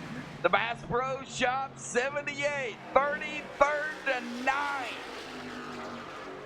Yeah, he's definitely our biggest mover of this race. Paul Urban closing in on Alan Hilton for that second he's gonna have spot. enough time to get around his teammate, or to get around the 17 car here. I don't know. Unless Paul has really saved his tires here for these last 5 laps. Coming into one, side by side. Here we go. Gotta get real tight here. Oh, the 2 gonna have. He was getting way too tight right there. That line, man. That outside line really has the momentum. If you could get that line, if you can get the bottom to work here, you're a genius, because no one's figured it out yet this evening. Brett Nichols checked out. Yep, he's definitely checked out unless we have a caution. Topper's closing in on this battle ever so slightly. Yes, he is. But is there enough laps left for that 41 of Topper Dugas to catch up to Paul and Alan Hilton? Turn 2. Paul is all but spun out there on the exit of turn 2 that last time. Coming to 3 to go this time by. Paul is working his tail off trying to get around this 2 car. I don't know if he's going to have enough time. I think right now it's you do what you got to do. You don't want to cause a caution, but you have got to do something right now. Well, let's talk about this battle for 5th here. It's brewed between these 3 cars, the 5, the 66, and the 10 here. All right, Chris Seidenfaden, Edward Bray, Fessenden coming. Two to go Two here. to go here as an update. We're going to stay on the leader here, Gary. Keep an eye on that, backfield here. The Lodge Box, the last lap here, coming up here as the Rhett Nichols makes his way around turn number 3 and 4. Here comes the 9. He's got a good run. This was the first time really here in a couple laps. The Lodge Box, the last lap. 1 to go here for round 9. Extreme Motorsports and 99.com. Duck Designs, Can-Am Pro Series at Kansas. Yes, sir. And it looks like Rhett Nichols is going to go here. He's going to go 4 for 4, paying a mistake here, coming off of turn number 4. Yes, he is. Rhett Nichols going to win it here tonight at Kansas. And it's going to be Alan Hilton for second, Paul Over in third, and then Tom Perdugas in fourth. And I believe Seidenfaden here, he's going to get the 5th spot. All Solid right. top 5 there for our defending champ. All right. Rhett Nichols, Alan Hilton, Paul Irvin. The top 3 And here they're going to do their tonight. 4-wide salute here, so we might want to hold off on these interviews here, Josh. Here it All comes. right. Yep, we'll hold on for the interview. We'll take away the winner. We'll let everybody get lined up here for the salute here of what transpired yesterday. We'll go Chopper.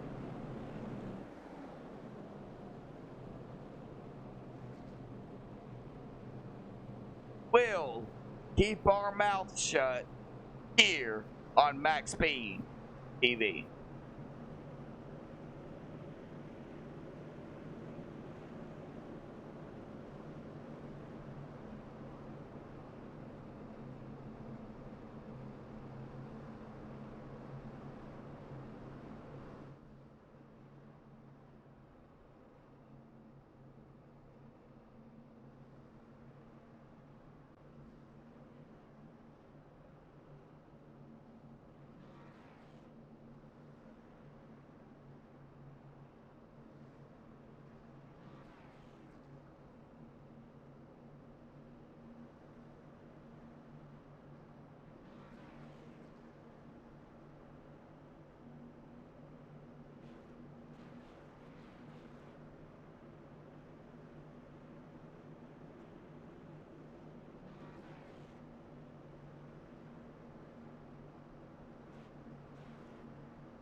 Salute there, they did. Yes, it was a very nice salute. And there were 24 cars on track when they did that. All right, 24 drivers on the track. Of course, thoughts and prayers out there to the Bryant family. Of course, everybody, all the families out there that is, was involved in the tragedy that has happened yesterday here in America. You don't expect something to happen like that. During the interview, I am going to go ahead and keep the memory up here for the interviews and working it down here to the top 3 on a Max Speed. Folks, give me just a second to compose myself and get the top 3 up here real quick. So don't go anywhere. We will be right back.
Alrighty, folks, back live here on MaxSpeedTV. Have caught up here with our third place finish this evening. If we up here, that would be Paul Irvin. Paul, got a copy, buddy. 10-4, I got you. Well, Paul, man, what a race out here tonight. You know, it is the beginner series, but it is Kansas.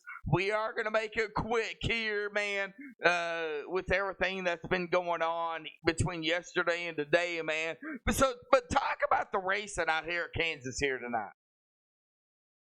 Well, it was a pretty good race for me. A little disappointing because I felt like I had a stronger car than third.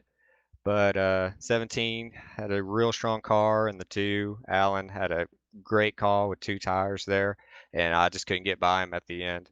But a little disappointed, but still a great turnaround from last week. Well, you know, we're winding down the regular season. Got one more race left, and that's at Charlotte. It is a fast 1.5 a mile, probably one of the favorites on iRacing. So, talk about Charlotte, your anticipation going in to that race with your finish here tonight.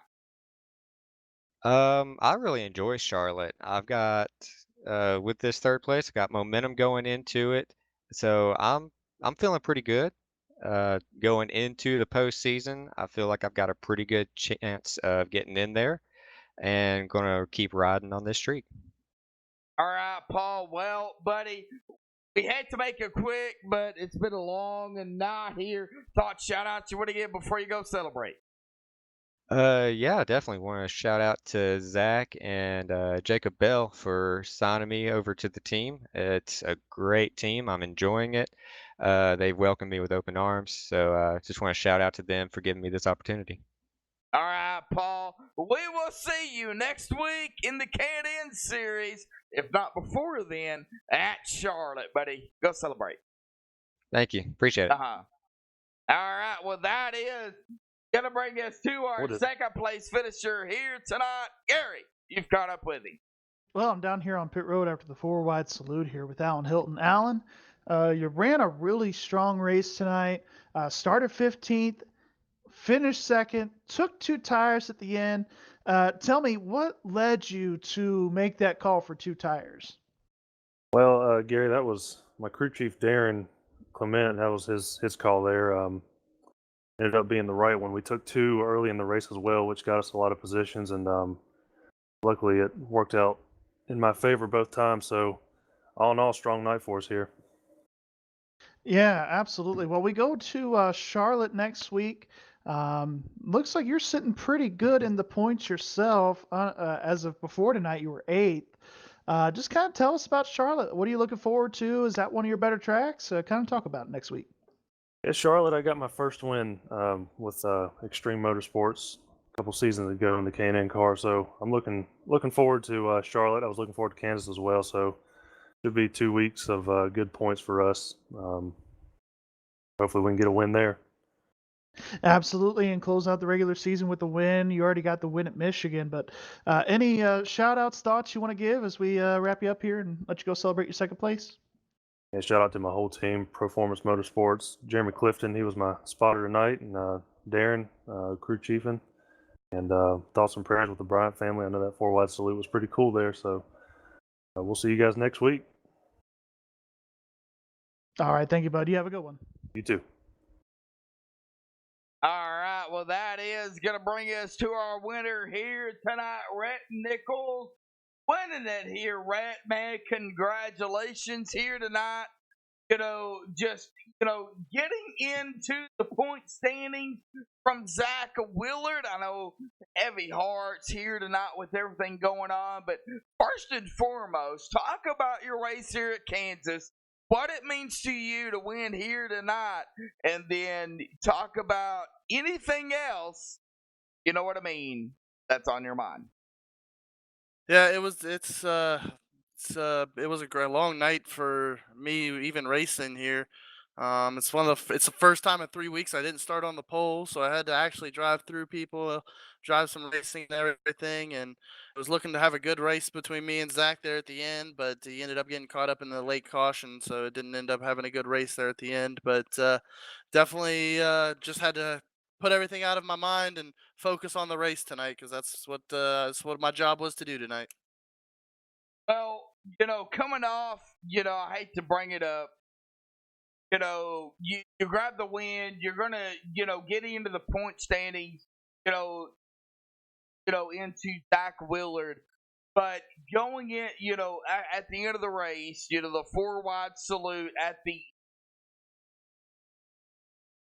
not to take away from your win, because that's what it takes. But what did that mean to you in just the sports entertainment here for not only iRacing, but sports in general to do that four wide salute? It's a huge amount of respect. I come from dirt racing background, grew up around dirt racing all my life, so four wide salutes mean a lot to give sending respect to somebody or thanking somebody for what they've done over the years. Well, Rick, we got Charlotte next week. What is it going to take, man? Capitalize, get into the top 12, buddy. You're pretty much locked in mathematically, but we don't know what's going to happen. Go ahead.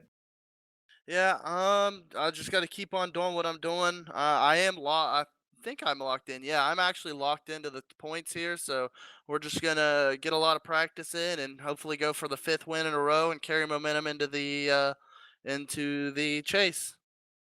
All right, Rhett. Well, Charlotte coming up. Of course, thoughts, shout outs you want to give before you go celebrate your victory here tonight. Absolutely. I want to thank you guys here at MaxSpeedTV for putting on a hell of a show. It's always great to go back and watch the replays of all the races you guys do throughout the week, not only extreme but everything else. I want to thank the league. They had put on this race. I wouldn't have this opportunity to do this if it weren't for the league. Thank the admins. They do a hell of a job. They're overworked and underpaid, so Thank them. I want to thank the team, Samson Motorsports. They gave me a chance to run with them, and so it's really helped me out in improving my racing. I want to thank the sponsors, Northern Capital, Chris's Sports Cards. They basically pay for me to race, so the better I do, the better happier they're going to be. I want to thank Russ Anderson. He's a longtime fan of the racing and everything. I want to thank my family and my beautiful girlfriend. I want to thank the viewers, and most important, most importantly, I want to thank Kobe Bryant for everything he's done for the sport of basketball over the years, and mourn his passing. Yeah, man. You know, just about it. Yeah, it's rough. Hey, man. Congratulations on your win here tonight, buddy. Well, next week is Charlotte, man. All right, thank you very much. Uh-huh. All right, Gary. Let's get them on the final results here. Admin have to do tonight. But before I was supposed to. Rick Nichols grabbing the win here tonight. Congratulations to Rick for grabbing the win. Alan Hilton in second. Paul Irvin in third. Topper Dugas fourth. Man, what a run for Topper. Chris Seidenfaden in fifth. Edward Bray sixth. Jeremy Horn seventh. Zach Willard eighth. Tough break for Zach. Christian DeBoer ninth. And Kevin Moffitt 10th. Yeah, shout out to Zach Willard. He was down to about 21st, 22nd-ish. Last little bit in the race. Good comeback for him into 8th. But 11th place here, we got Alex Brown. 12th place, Brian Wasserman. Kind of fell back late, but still solid top 15 run for him. 13th, Andrew Fessenden in the 10 car. 14th, we've got Brian Conklin. 15th, we've got James Thorndike. 16th, Lee Staples. 17th, Blair, the Daddy Patterson, coming home with a strong top 20 after being involved in some stuff early on. 18th place, Ed Morris Sr. 19th place, Rick Christensen. And rounding out the top 20, Roy Geeson. All right, Doug Blackman, 21st. Bradley Wetzel, 22nd. Orlando Rivera, 23rd. Jeff Glockner, 24th. Ron Miller, 25th. Rodrigo Logo, 26th. Douglas Carlson, 27th. Rick Donathan Sr., 28th. Andrew Drupp, 29th. And Michael Atkins Jr. in 30th. 31st here, we've got Donnie Lee. 32nd, we've got Jarrett Lipshire. 33rd, we've got Will L. Davis. 34th, and rounding out the field here tonight is Timothy Smith, and shout out, of course, to our admins in 35th and 36th, John Sterling and Jacob Lee, respectively. All right, and a shout out for Rick Donathan up there hanging out here tonight in the admin booth. But the winner here tonight going to be Rick Nichols. Of course, tomorrow night, folks, we've got the Northern Capital Truck Series at the Glen, Watkins Glen, the road course. Gary, your thoughts on the Glen? Well, like you said, road racing. It's going to be an interesting race tomorrow night. I don't know what it's going to look like. The setup that was given to us this week, I've practiced quite a few laps on it. In the S's, and this is going to be a little insight for you, the S is there as you're going up the hill, the third S, that left-hander, it gets real loose, and then, of course, that last right-hander before the back straightaway, before the bus stop. Those are going to be some tricky points. Some people will be able to handle it better than others, so it's going to be real interesting tomorrow as they go up through that area. But it's going to be an interesting race overall. That setup is pretty wicked. All right, round 9 tomorrow night for the Northern Capital Truck Series, season 14. Man, it is going to be interesting. Make sure you tune in here to MaxSpeedTV because that could be definitely a points upsetter. But until tomorrow night, folks, stay safe and have a good night.